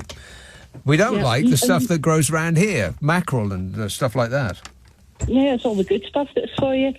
But I think that they need to be voting, taking it back to the voters and stuff. They need to be taking stock. When they're doing a campaign, I think that Labour and any of the other parties, as long as they're not Tories, are campaigning to try and just push this notion that voters should be valued. You are valued, you're valued. Go and get your ID. Your vote really, really counts. Correct. You have to vote. You have to. And take it away from being a kind of... a duty, like a chore. Don't make it about self-serving for themselves, but a kind of benign appeal to everybody to do, like a civic duty. It would be really great if you do this. It's in your own interest to do this. We don't care if you vote for us or not, but you must vote. And I can't believe that we even have to have this conversation. I mean, people should not have to be persuaded to go out and vote, for crying out loud. I know, you're right, but they are. But I know. And I mean, the only way to get these Tories slithering out of Downing Street is to get these people with IDs and stuff like that. Oh, by the way, can I mention about the mitten crabs? That nice gentleman at the start of the show mentioned mitten crabs, and I thought, I looked them up while you were talking. They're also called the Shanghai Kerry crab. Ew. And they've been found in the Thames since the 1930s. Is that right? And they go all the way up. I mean, there's the River Dee and the Ouse rivers, which I believe is that Yorkshire? That sounds a river ooze. Disgusting. Yeah. And apparently, because there's such a major problem now, the scientists have created this enormous large trap, which it's got letterboxes on either side, and they get in and they can't get out, that type of thing. But apparently in China, I mean, we're not allowed to kind of buy them or sell them or anything over here, but over in China, entrepreneurs over there have created a vending machine where you can get a mitten crab, a live mitten crab. No. Yes. It's true. Google it. I won't do anything of the sort. No, don't do that homework. But can you? I mean, I'm thinking, well, that's maybe a way to do it. Get them into the trap, just straight into the vending machine. Right. We could. Apparently, they are very good eating. Repurpose cigarette machines with crabs. Big surprise, huge. Shanghai hairy crabs. Yeah. Shanghai hairy crabs. Wow. Well, you heard it here first. All right. Thanks a lot, Chrissy. Cheers, my dear. 0345 6060 973. Here comes the information. And there it is. There's a picture of a hairy crab vending machine. They're not live. Yeah, they are live hairy crabs displayed in a vending machine at a main subway station in Nanjing. It's that time of year when people in China unite in tearing apart exoskeletons and suck up the flesh of hairy crabs. God, it sounds like sounds like the new Alien film. I say we blast off and nuke the entire site from orbit. It's the only way to be sure. This is LBC with Nick Abbott. Call 0345 6060 973. Tweet at LBC. Text 84850. Please hold the line. I'm trying to connect you. Trying to connect Lulu in Rochester. Lulu. Oh, hello, Nick. Lulu. Darling. Love you very much. I wanted to speak about the awful situation, but I'm not going to because your glamorous assistant advised me not to. Yes, good advice. So I'm going to... I'm just going to dive into something. I wanted to speak to you a few weeks ago after the Tory conference. Yeah. And I couldn't get through, but the war on trans people, which is very close to my heart because I have a small business and I provide makeovers and makeup lessons to transgender women. The war on trans people? Yes. Yeah. From Sunak. Oh, right. Yeah, well, it's just a more general war on woke, isn't it? Anything that is considered to be people being nice to each other is a bad thing, according to the regime. And we're talking about less than 1% of the population, but he thinks he's going to get the Neanderthals who, you know... Yeah, the mouth breathers. He's right about that. He will. Yeah. And it upsets me greatly because I've met so many trans women in my line of work who suffer greatly, and they've lived the majority of their lives as a lie, and they couldn't come out until... Well, let me ask you this, Lulu. Did you vote at the last by-election? The by-election? Yeah, the last time you had a by-election in Rochester, did you go out and vote? Yeah, I did a postal vote. I was in Sicily. OK. And at the last general election? Yeah. I've voted since I was 18, and I'm quite old now. Blimey, we found one. Yeah, no, totally. Finally. I'm a woman, and women actually died for my right to vote, exactly. So I would never not vote. Thank you for doing your duty, as they say in America. No, absolutely, 100%. I would never not vote. Although, you know, in the last couple of weeks with the Gaza thing, I'm disgusted with Labour, but I'm still going to vote. Right. I will vote next year. If I spoil my ballot, I might do that, but I would still go out and do it. No, don't spoil your ballot. Pick the least bad option, Lulu. Yeah, okay. I'm going to, don't worry. Right. I will not shirk my responsibility. Thank you. But no, appreciate it. Thank you. And I just wanted to say, so my business partner is a transgender woman who lives a blameless life. She's a tax-paying, law-abiding person. Right, sounds like an enemy of the people to me. Well, of course. And, you know, it's just like, I can't, you know, and sorry, Nick, for saying this, and you're going to shut me down, but what does that remind you of? You know, Just don't say the N word. No. But a government that would, you know, isolate a group of the population and vilify them and encourage people to hate them, spread lies about them. And who does that remind you of? That doesn't begin with N? Exactly. Yeah. All right. You've got it. Okay. You've got it. Thanks a lot, Lulu. 0345 6060 973. Yeah, the war on woke. We're going to be getting a lot more of that. Oh, no. A lot more. Well, what else have they got? They don't have anything positive to present themselves as being responsible for, do they? Nothing positive at all. On that subject, by the way, John texts, here's a list of Tory wins. 1, Legionnaires' safety awareness. That's it. Safety awareness, of the Bibby Stockholm is, I believe, what he's talking about. The Bibby Stockholm. Do you know that thing is costing us £1.6 billion for 2 years for 3 of those boats? £1.6 billion. You know what else costs £1.6 billion? The most expensive ship in the most expensive cruise line's armoury. The Royal Caribbean, icon of the seas. Estimated construction cost, £1.6 billion. And that's to build it and own it. A 20-floor ship with 8 different neighbourhoods, including Thrill Island, Chill Island, Central Park, a Royal Promenade and the Hideaway. All aimed at providing different experiences for guests. The ship will also house 7 pools, 6 water slides, and the largest water park at sea. The vessel will have a maximum capacity of 7,600 passengers, surpassing the previous record held by Wonder of the Seas, which had a maximum of just around 7,000. So that's the Royal Caribbean's ship, Icon of the Seas. Estimated construction cost, £1.6 billion. Also costing £1.6 billion, the Bibby Stockholm, that floating prison-like structure that must have cost about threepence halfpenny to build. £1.6 billion, and we don't even get to own it. It's to rent it. What? To rent. £1.6 billion.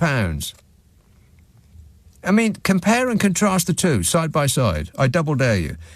Get a picture on the World Wide Web of the Royal Caribbean's Icon of the Seas, and look at it. It's absolutely magnificent. I mean, I wouldn't want to be on one, on a ship of any kind. It just looks like a small town that you can't get out of, to me. Not my idea of a fun holiday, but loads of people love them. And it's just about the most exclusive and desirable destination at sea that you could imagine.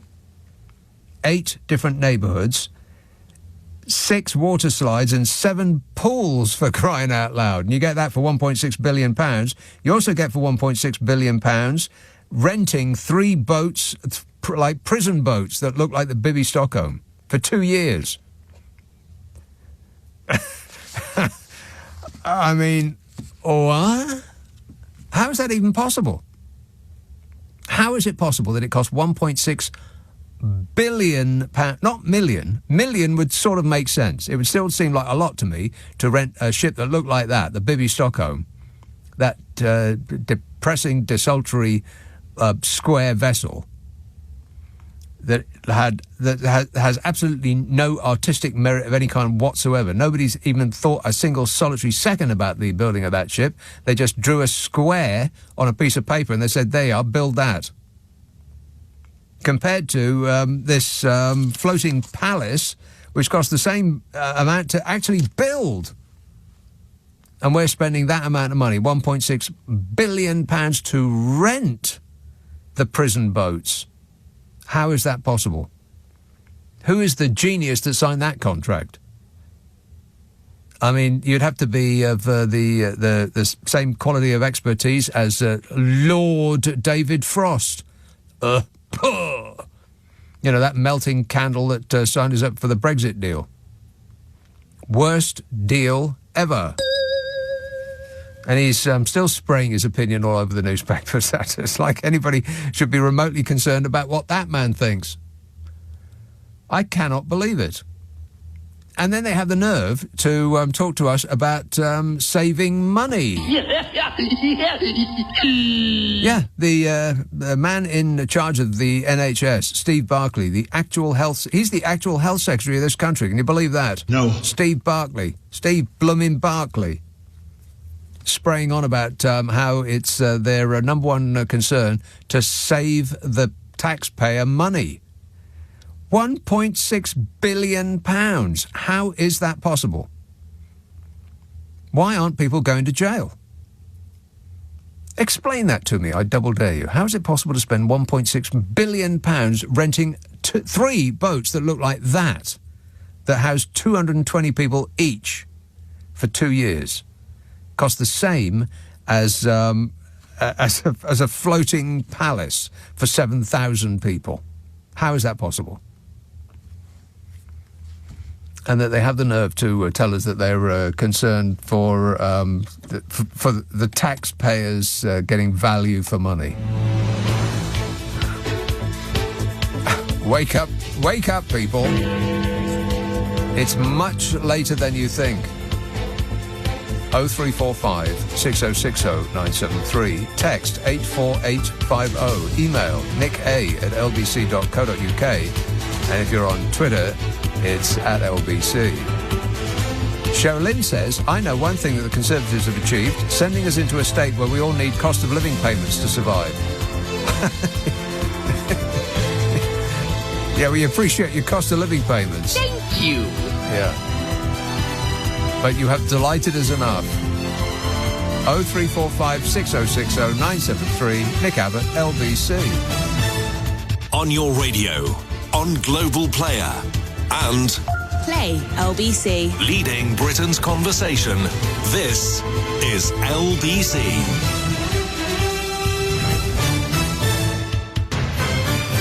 This is LBC from Global, leading Britain's conversation with Nick Abbott. You're joking.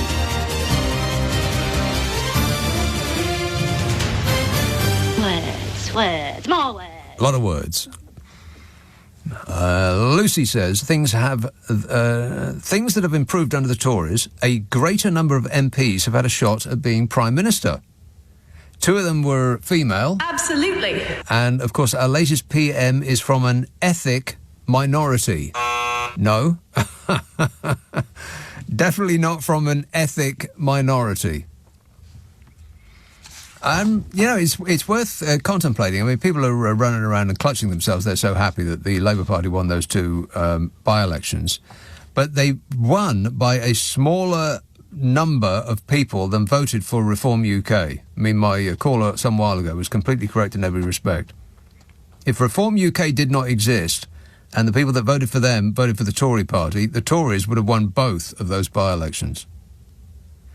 And there's probably some truth in the suggestion that Tory voters didn't leave their homes because they're, too embarrassed.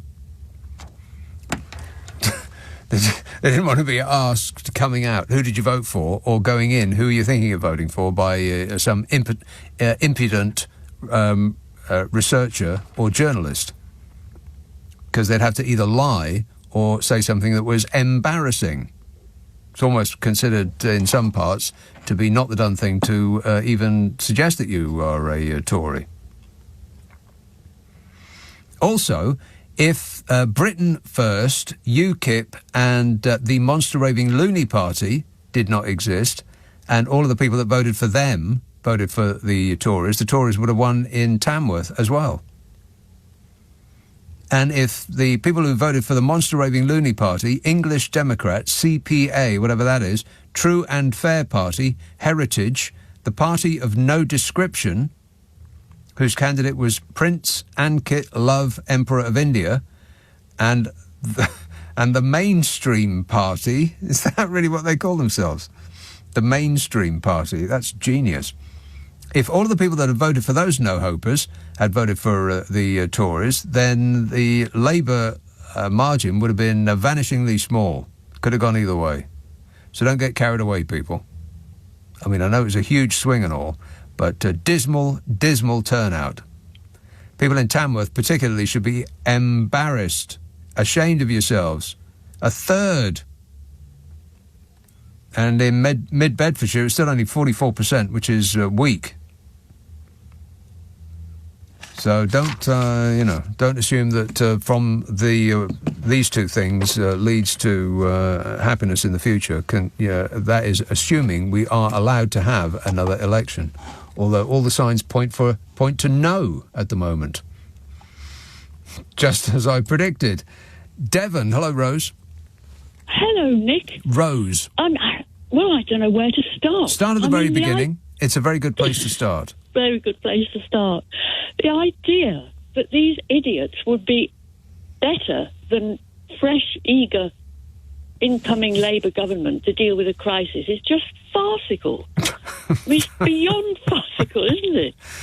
Fresh and eager. That's sort of, I don't know, fresh and eager and with a great a bouquet, I bet. Bouquet? Oh, the smell of them. Yeah, fresh and eager and scented. Oh, I see. Yes, yes, possibly. Splash it all over. Yeah, the scent of eagerness. Go ahead. Yes, fair enough. I mean, they have done absolutely nothing of any use. I mean, all they've done is siphon money off to things like this Bibby Stockholm, completely, as you've illustrated, unnecessary expense, and all sorts of other unnecessary expenses, and to bolster their friends' investments or bank accounts, whatever it is, not to mention their own. And yet people, you see, with the calculated result, I may add, of progressive destruction of a country. I mean, that's simply what we're witnessing: progressive destruction of our country. It's laid out in front of us in Technicolor. If the intention is to make the country stronger and healthier and wealthier, then they are very bad at their jobs. Yes, but I think they're very good at, as you said yourself. If the intention is actually to make us poor and to rip us off in any way in which they can and think they can get away with, then they're extremely good at their jobs. Yes, I think they're trying to turn it into a sort of third world country because, I mean, they're not a government fit to govern a Western European one, are they? But then again, they took us out of the European Union and they want to get rid of the European Court of Human Rights so that nobody will have any rights. Yes, what they're trying to do is make us into a little America where the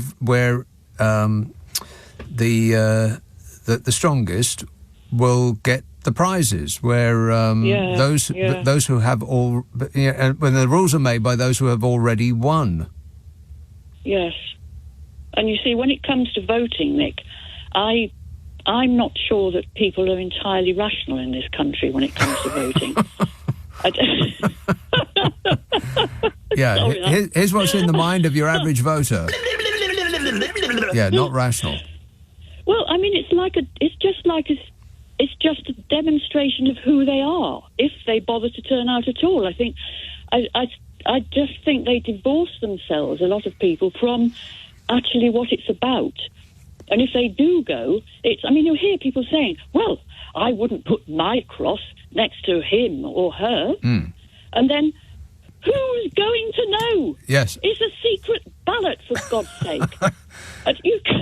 It's utterly pathetic. And then you get all these Tory voters who, as you say, say they are now.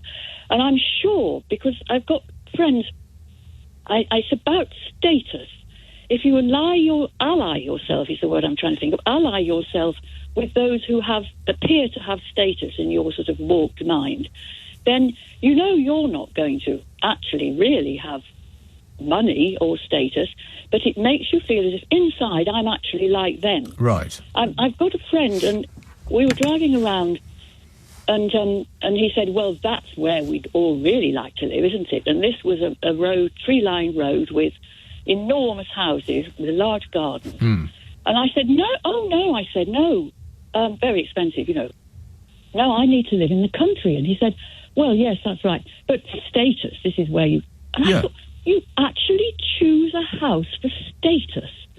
And it just opened my mind to how people think, you know? Well, people think... So you wouldn't dream of voting Labour because it's low status.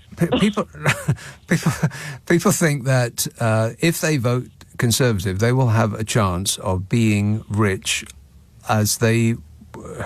It's actually... It's both complicated and very simple. Poor people vote Tory... and these are poor people who have absolutely zero chance of ever being rich. But they think that in the future it will happen to them, and so they will want to keep as much money as possible. So they vote Conservative. But if you're not born rich, you have practically zero chance of ever becoming rich. It's like winning the lottery.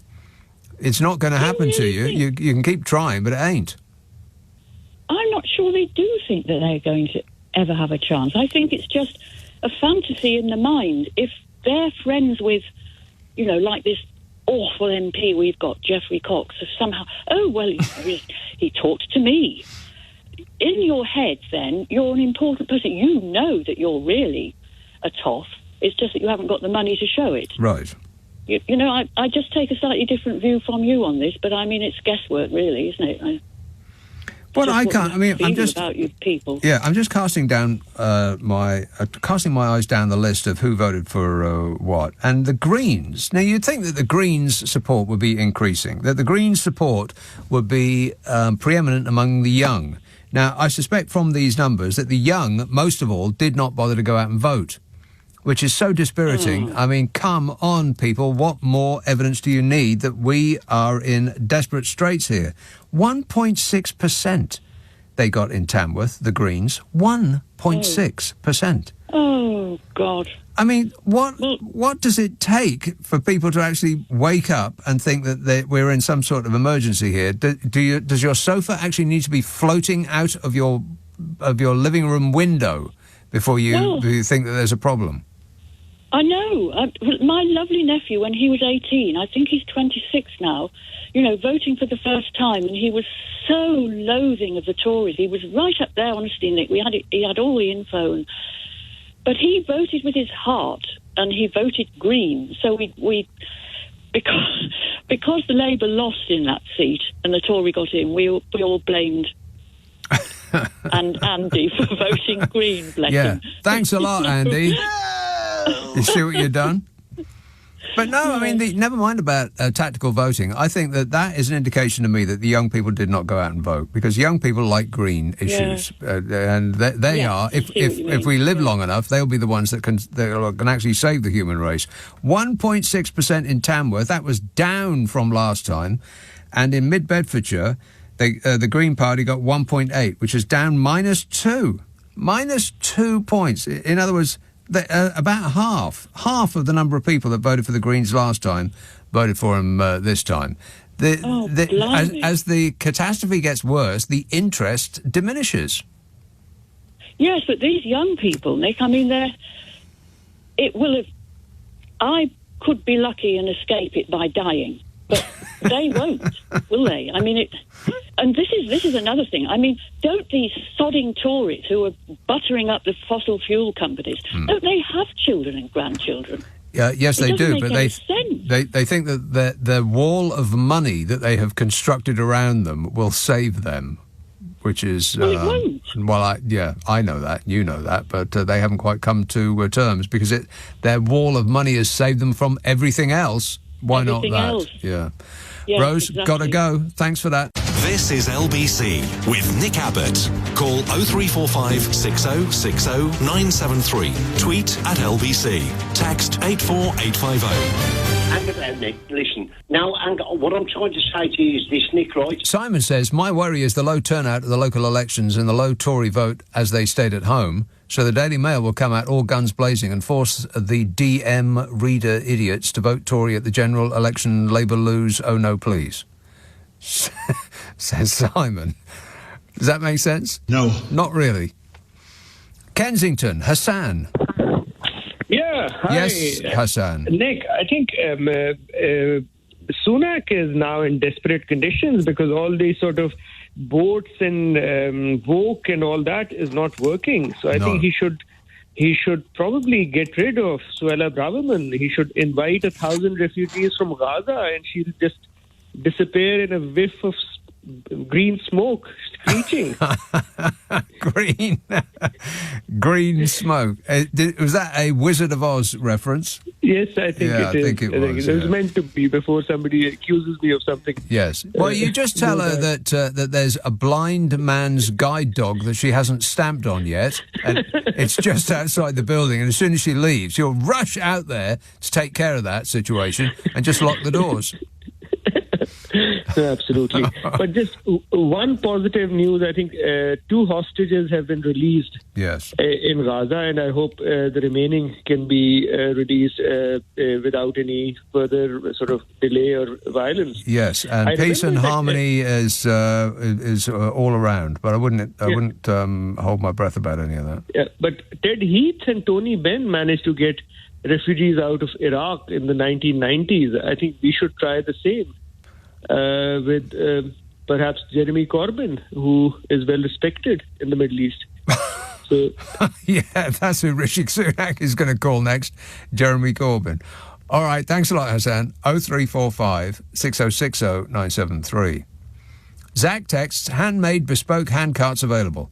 Half price if you get your order in early. Family coupe versions top seller. Go to hell in bespoke style. Well, that sounds great. But if you have to ask how much it costs, you can't afford it. David says, Rishi's in the Middle East looking for spare capacity in their jails, hotels or even boats. Inside the pyramids too, perhaps. Not a chance of a bed, I suppose, I heard him say. Don't understand that last one. Alfie says, you are joking. Tony Blair wanted half of students going to university instead of taking up skilled apprenticeships. Opened the floodgates to cheap foreign workers to fill the vacuum. Left, lowering wages for the British workers. Sorry, there's no money left. Gordon Brown, whose favourite word was prudent, failed to regulate the hedge fund banking system, made the Bank of England independent from government, all of which contributed to artificial low interest rates, leading to a financial bubble that was destined burrs. Well, you're making a lot of sense there, Alfie. You sound like an expert. Woolwich, Richard. Yeah, hey, good morning, Nick. Richard. Loving the show as always. And loving the fact, by the way, that Labour had great wins. That was just so magical yesterday watching that. Yes. And I'm a bit tired because I was up till late. Oh, really? The thing is, they said it was going to come at 1 o'clock, but it was like 3 in the morning or These something, things wasn't it? never do. No. But you know what I want to say is I got my car insurance renewal through today. Oh, yeah. And it's doubled. What? What? Yeah, doubled. And have you been extremely bad? No, I haven't. How many crashes have you had in this last year? No, I did. Okay, I did have a little minor one, but it's but I was quite shocked, and I'm quite a careful driver. But the reflection I wanted to make is that we've got all these kind of ULEZ dinglings, and they all went on the march when I was on the EU march. They were all there as well. As they seem to be there every kind of day up in London. And I'm thinking to myself... What dinglings are you talking about? The ULEZ crowd. Oh, the permanently furious, yes. The permanent furious kind of Bromley kind of ULEZ crowd. And I'm kind of just thinking Bromley? to myself... The Bromley contingent, really? That seems to be where they're mainly from now. I didn't know that. Go ahead. Yeah, that's the epicenter of ULEZ protests. Is it? Bromley. Right. Yeah. But the reflection I wanted to make to myself today is, look, isn't that interesting that they think the enemy of the people is the Mayor of London, who's implementing a policy which they think is anti-motoring, and yet clearly there's the rise in car insurance. It's actually between 50 and 100% rise in car insurance is taking place. The corporates are the real enemies right now who are raising the level of making average motoring impossible for working class people. Well, I think that insurance companies don't just insure cars. They insure all sorts of things. And there's so much that's going wrong in the world, particularly climate change. I mean, wars and skirmishes. I mean, I'm carrying around a list of current wars, and it'd be difficult to mention them all in a brief 3-hour show. I mean, there's so many, apart from the ones that are dominating the headlines at the moment. But so there's that, and all of those come with insurance costs. But climate change, there's been a record number of billion-dollar climate events in America this year. I can't remember exactly how much, but it's like $5 or $6 billion climate events in America. For the first time ever. And this is going to get worse and worse and worse. So I think what you're paying for in your car insurance might also be paying for with the insurance that they have to pay out when, well, exactly what's happening right now. People's roads are currently navigable only by boat. All comes with a lot of money coming out of the insurance company, so they're going to get it back somehow. And unfortunately, Richard, because of your previous driving record, which is dismally bad, then you are paid big time, huge. Just announce this on national radio, yes. Nick, please, Guilty. I'm going to have to do that myself for shortly. Now, I have heard from that bloke who does advice like this on this subject for a living, that it's like 28 days before your time is up. That's the best time to actually investigate how much is going to cost you next time around. Did you do that, or did you wait till the very last minute? No. I've been pretty diligent, and I've sort of put it through. And but the thing, very briefly, what you were just mentioning there, isn't that a paradox? Because I think, it's the kind of the dinnerlings who are kind of in denial about things like climate change, and yet these are the hidden costs which are driving up the very sort of cost of living that they're talking about. Yeah. The same people that voted for Brexit are surprised that food in the shops costs so much, and that inflation is worse here than in any of our major competitor countries. Well, the two things are connected, people. All right, thanks. How much is your insurance, by the way? Well, it's $2,000 now. What? 2,000? It's £2,000 for a year, yeah. Wow. I know, it's ridiculous. How much is your car worth? No, my car is a Nissan 1.2 litre. The insurance now is worth more than the car. I was going to say that would be worth more than my car. Oh my God! I hope it's not that much. Watch it, Nick. It could be. There's loads of sort of reports now saying it's going to be at least 50% more with no claims. Wow. Watch this space. All right, thanks a lot. Thanks for the bad news, Richard. Blimey.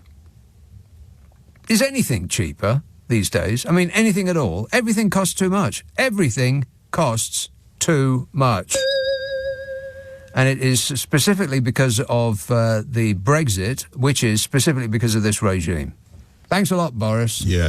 Wait a minute. Chump.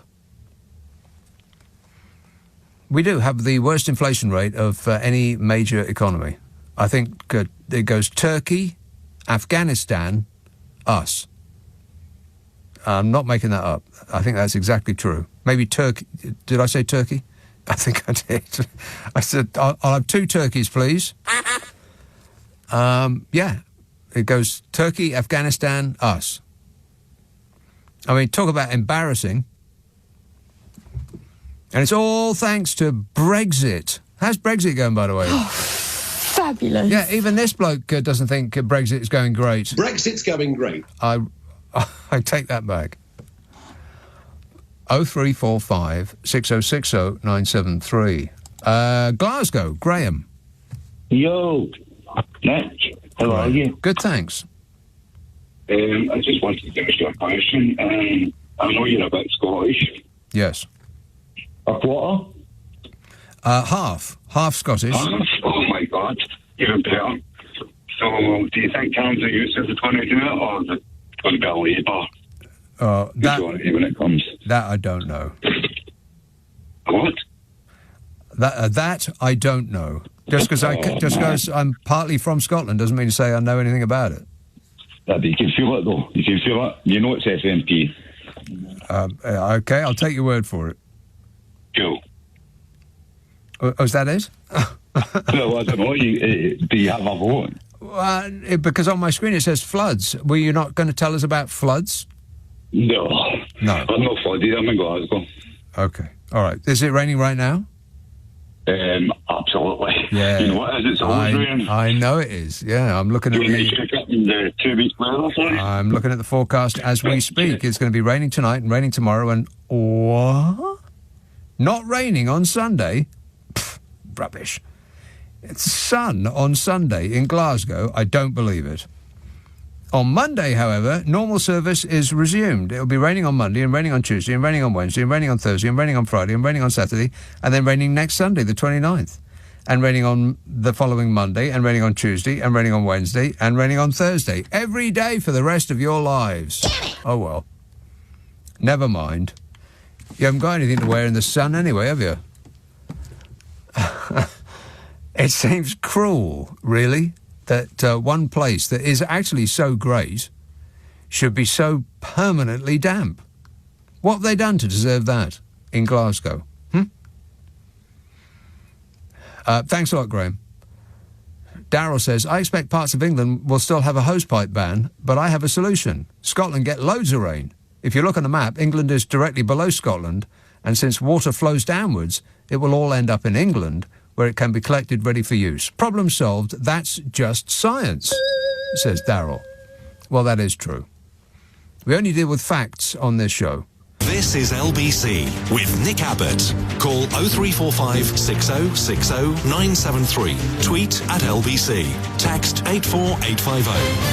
Okie dokie. 0345 6060 973. Mike says, did you know that there was an actor called Slim Pickens in John Wayne films? Yeah. Well, I didn't know that he was in John Wayne films, but he is in Dr. Strangelove. Slim Pickens. The guy said, well, he said a lot. I'm looking at a page full of quotes. You can look them up at your leisure on the Have you seen the internet? Oh, the stuff that's on there. Disgusting. Mike says, oh no, did you know that there was an actor called Slim Pickens in John Wayne films? Alex says, did people vote for the Monster Raving Loony Party making an error thinking they were voting for Fishy Sunak? No, that would have been the Monster Loony Raving Party. Just another business meeting. Nothing to see here. 0345 6060 973. Tamworth, the scene of the crime. David. How are you? Good, thanks. Good. Well, if you want to know why he lost his seat, why he didn't win, the Tory candidate... Yes.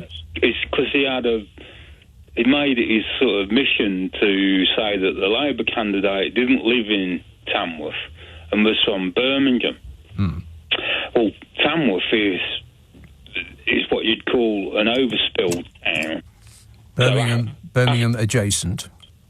Yeah, so after the war, lots of bomb-damaged land in Birmingham, etc. Yeah. A lot of Brummies came to Tamworth. Right. And I think he kind of alienated a few people. Do you not think that it's possible that people had thought, well, we've had 13 years of the Conservatives, and I'm not entirely delighted, pleased and thrilled, so let's try something else. Definitely, yeah, and I think the naughty Tories, I mean, it's kind of ironic, isn't it, that Mr Pincher brought Boris down. Boris had to go, and I'll tell you the reason why Boris had to go. Because it's Boris Johnson? Yeah. Wait a minute. And he shouldn't have been left in charge of running a bath, never mind a country? Well, he had to go when it all kicked off with Pincher. He had to go, because if there had been a by-election and Boris was still in charge, he would have seen Tamworth Castle and wanted to be king of the castle. Oh, no. This isn't a listener with material, is it? Oh, no. I'm just sort of. Can you imagine him saying, "Oh, look at that castle"? Oh, you're not going to reiterate that now, are you? No, I'm not. No. But anyway, if at first you don't succeed, David, give up. That's my advice. All right, thanks. Who did you vote for, by the way? I'm not going to say. That sounds like a Conservative voter to me. No. I'm not a Conservative voter. No. Definitely no. Not for him. I actually messaged him. Yeah. And I didn't get a reply, and I just thought, well, if you can't even be bothered to do that. Exactly. And it wasn't even like a long message. It was, will you be canvassing in my area? Right. That was it. Simple. He didn't even reply to that. No, he didn't, no. And on the Tamworth Conservatives Facebook page as well, So you voted for Ian Cooper? No. You voted for Ashley Simon? No, and I didn't vote for Lord Buckethead because Lord Buckethead didn't even make an appearance. It's terrible. Sonny Verk? No. Sue Howarth? I'm not going to say. Anyway. It was Sue Howarth. Oh, no, it wasn't. No, it wasn't Sue Howarth. It was Sarah. It wasn't your Greenies, neither. I mean, how they're getting Tamworth. The Greenies are all, it's all great, but we don't have a good transport system here. So if they're going to tax the hell out of you for using a motor car until we've all got electric cars and we've all got to have a drive dug up to put the higher powered electric cable through to your house to charge your electric car, then you just sort of wasting your time, really. It's that they're, we'll tax you now, and then we'll put the infrastructure in. Well, it has to be a gradual thing. And, believe me, David, they will still find a way to tax you regardless of what you stick up your car. Yeah. Whether it's petrol or electricity, you'll be taxed all the same. Don't you worry about that. I mean, here, for example, they've stopped the buses after, like, the local bus service. So after 7 o'clock, it doesn't run. Right. It runs from 7 in the morning till 7 at night. But, use public transport. And I used to use it. I'd go down and meet my mum and my brother and that and have a nice Chinese in town and get the bus home. Yes. Because it's cheaper than a taxi and it stops not far from my house. Right. Brilliant. And then, no one, because I don't know, anyone was using it, but if they don't sort of advertise it. And I think that's the thing nowadays, you have to look for things on the internet things to do in thingy. You don't tend to go somewhere and pick up a leaflet. Oh, yeah, I'll go and do that, Well, what is there to do in Tamworth? Be honest. Visit the castle. Yes, the aforementioned castle, yeah. Now, what's left of the castle? A couple of bricks? No, you can live in it. What? Yeah, you can. It was secure enough to put the Staffordshire Hoard in.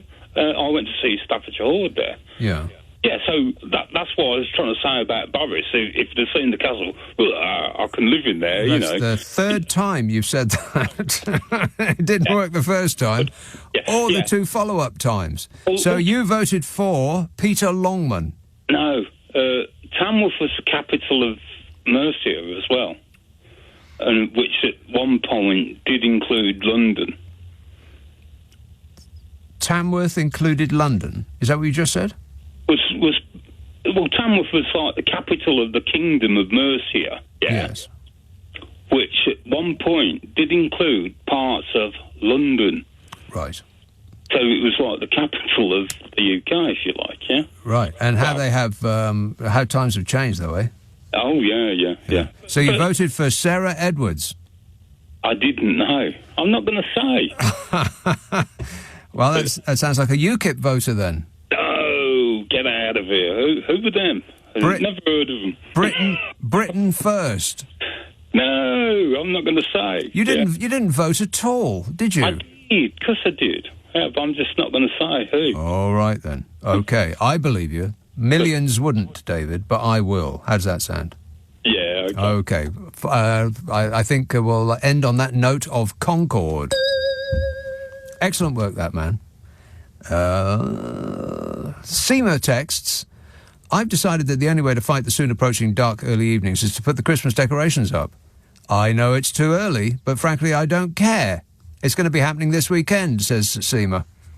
I urge everyone else to do the same. Let's bring this Christmas cheer into our life now. Damn it. Damn it. She didn't say damn it. I had that very same thought, Seema. And just a couple of days ago, I went and bought some Christmas decorations. What? Well, they were on sale. And I thought, that's exactly what I want. And that is exactly the price I want to pay. Because buying a bauble's like everything else, too blooming much these days. I don't want to spend £10 on a bauble. That's ridiculous. £2.50, £1.50, something like that. And these were excellent festive editions at an excellent price. So I thought I'll buy them all.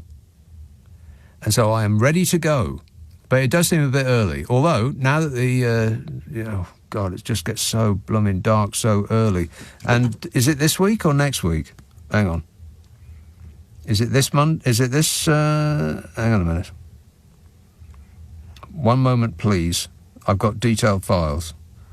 Next week. Right. So it's not tomorrow, it's next week. Next week we are plunged into darkness. Oh, no. For what will seem like an epoch. God, I can't stand it.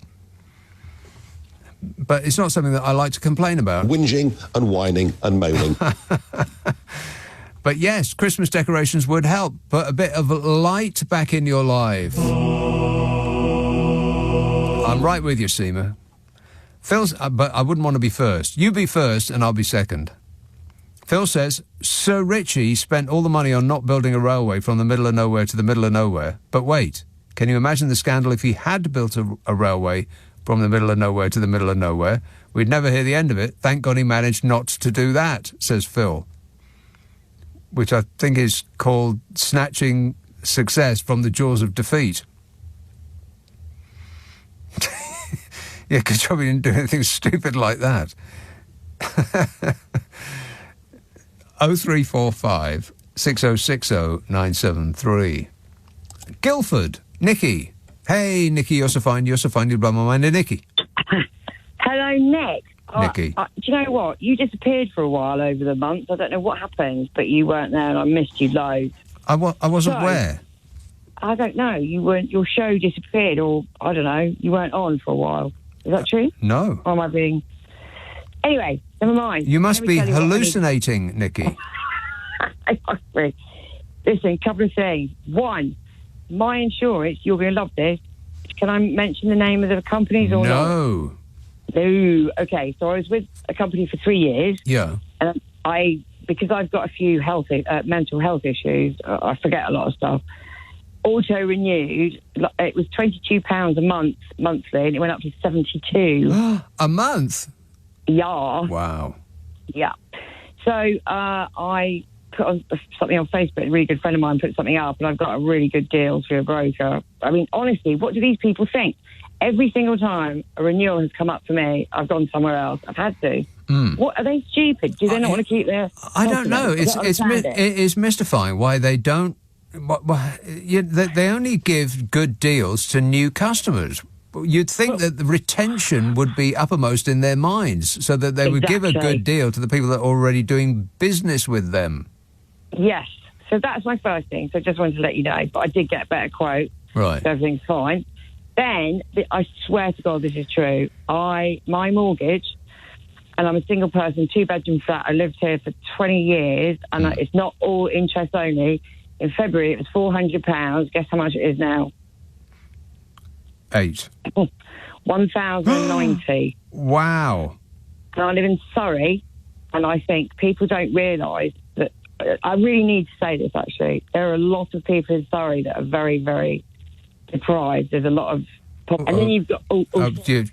Nikki just forgot herself for a moment there. She's on the radio, and she used builder's language. Disgusting. Which is okay if you say it on TV, but you're not allowed to say it on the radio. Not now, not ever, never. Don't ask me why that is. Why you can see somebody say it on television, and that's perfectly okay, but you can't hear somebody say it on the radio, and it's forbidden. Don't ask me why that is. It never made sense to me, but them's the facts, Jack. Sorry about that, Nikki. Well, I'm not sorry. Nothing to do with me. It was your own blooming fault. But she expressed it and then tried to take it back ever so quickly, as though that were possible, feasible, but it ain't. Once it's out, it's out. Don't let it out, Nikki. Keep it all bottled in. You'll get an ulcer, but at least you won't get canned off the radio. Never mind. Better luck next time. 0345 6060 973. Let me see. Jeff says, if we're being fleeced by a bunch of crooks and lorded over by a man who none of us voted for, doesn't that mean that we are living in a dictatorship anyway? Thank God we live in a democracy.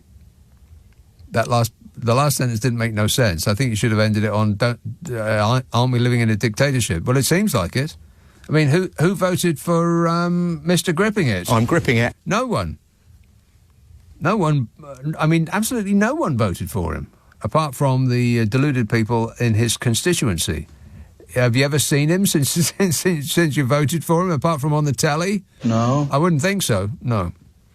This is LBC with Nick Abbott. Call 0345 6060 973. Text 84850. Alexa, send a comment to LBC.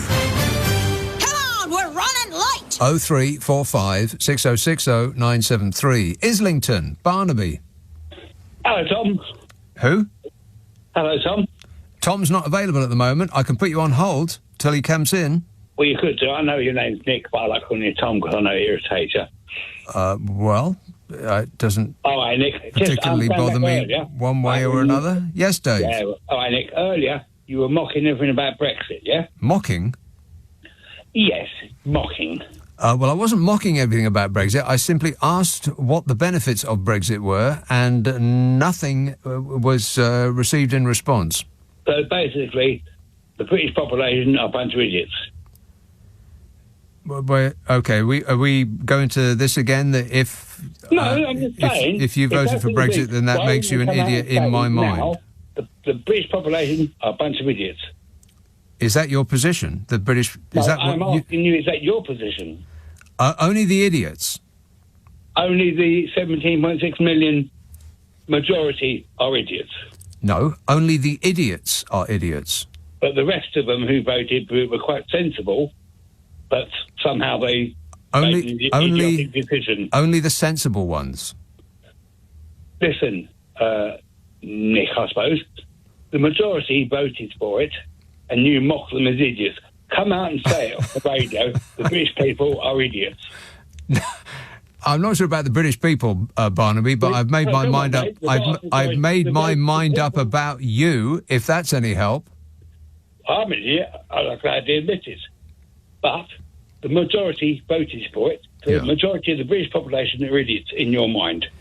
Barnaby, where do you get from there are no benefits to Brexit to everybody that voted for it is an idiot in my mind? Well, are they or are they not? Well, let me put it like this. If, having gone through that procedure and seen the results, if you are then still of the opinion that Brexit is a good thing, despite all of the evidence to the contrary, then, yeah, I suppose that would make you an idiot. I see no change in my life. What's the evidence to the contrary? You see no change in your life? No, none whatsoever. Then what's the benefit of Brexit? Because it was a matter that we were sick of being pushed around by the EU. In what way were we being pushed around? Because we were saying, we want this, and they're saying, no, you're not having that. What, like what? We want limits to our immigration. I'm not anti-immigration, but I am actually. But, and no, we want to do it like this, and they said, no, you can't do it like that. And yes, Barnaby, but since we left, but Barnaby, since we left, immigration has gone up. I know. Because everyone wants to get out of Europe. No, not from Europe. From outside Europe. People from Europe are not coming here. They're actually leaving. That's one of the reasons why we have so many job. That's one of the reasons why we have so many job vacancies. Because all of the people that we yelled to get out of our country for 5 years left. Why don't they stop? in France? Why are they so desperate to come here? Because when we left the European Union, we then gave up the right to send the people back to France. That was the part of our rights as a member of the European Union. We could do that when we were in the club, but we can't do it now we're out. Well, but so why are they so desperate not to stay in France, a safe country, but to get to Britain? Barnaby, you're not listening to what I'm telling you. Well, no, you're suggesting. What I'm asking you. You're telling me that Brexit is good, and one of the benefits of Brexit is that fewer people will come here. Ironic. You just said that. Said Brexit was good. No, I didn't. I didn't say Brexit was good. I said nothing has changed for me. I was just asked you, are the British people idiots for having voted for Brexit? You keep asking me that, and my answer is only the idiots, of which you seem to be one. Is it? So, out of the 17.6 million, how many of them do you suppose are idiots? The idiots are idiots. How many of the 17.6 million do you suppose that is? Barnaby, that is such such a stupid question. I can't even fathom how a human being would form it in their minds and then allow it to escape their lips. How many of 17-odd million people are idiots? Do you think I've gone around with a clipboard asking them? Well, you seem to have. I seem to have. What does that mean? You have a very cast-iron opinion on the matter. Brexit is an idiotic decision. It turned out to be an idiotic decision. That is correct. Turn out to be, though, did it? You just said it. No, I was hypothesizing. That's what you said. Certainly are. Anyway, Tom, very nice to have spoken to you. Wow, that was as funny the second time as you said it the first time. Okay, the British people are idiots, yeah? No, just you. Just you, a group of one. We found one. Took a while. Took 3 hours, in fact. But you turn over enough rocks and eventually you're going to find one. And there he was. In Islington, of all places. Steph says, Rishi is morphing into Liz Truss. Liz Truss? Absolutely. Post by-election disaster, he's added another party to his list. According to the Tory Telegraph, he's considering raising the threshold for paying 40% income tax in the spring budget. Oh, no. Oh, Struth. I mean, how totally Tory is that? Of all the people he could ease the tax burden on, he's going to do it on the rich. I'm guessing another idea, says Steph, another idea being floated is Rishi drags his nails down a blackboard and he won't stop unless we vote for him. Darryl says, the government won't cancel the next election. Instead, they will close down the polling stations on health and safety grounds, and the result for each constituency will be decided automatically by a completely fair algorithm. Correct. Yeah, robots. Robots are going to deliver it to us. Addy says, you don't know what you're talking about. How dare you? What are you talking about? How dare you say that? He says, what have the Conservatives done for us? The Tories have managed to decorate number 11 Downing Street twice in 14 years. This is a record, first, and you should be proud of this fact. Oh, this is a record first, and you should be proud of this fact. And when you consider this with the government's hospital building plan, decorating a hospital equals a new hospital, it's the same as getting 2 new flats in Downing Street. Marvellous, says Addy. Well, that is practically miraculous. And John says, is Suella Braverman really a Buddhist?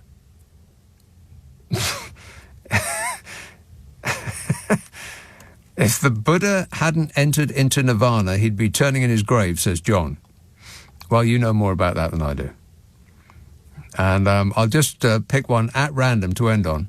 Jane says, in August, I visited London for a few days with my friend Nikki. I went to the British Museum, the V&A, and you've guessed it, the M&M shop.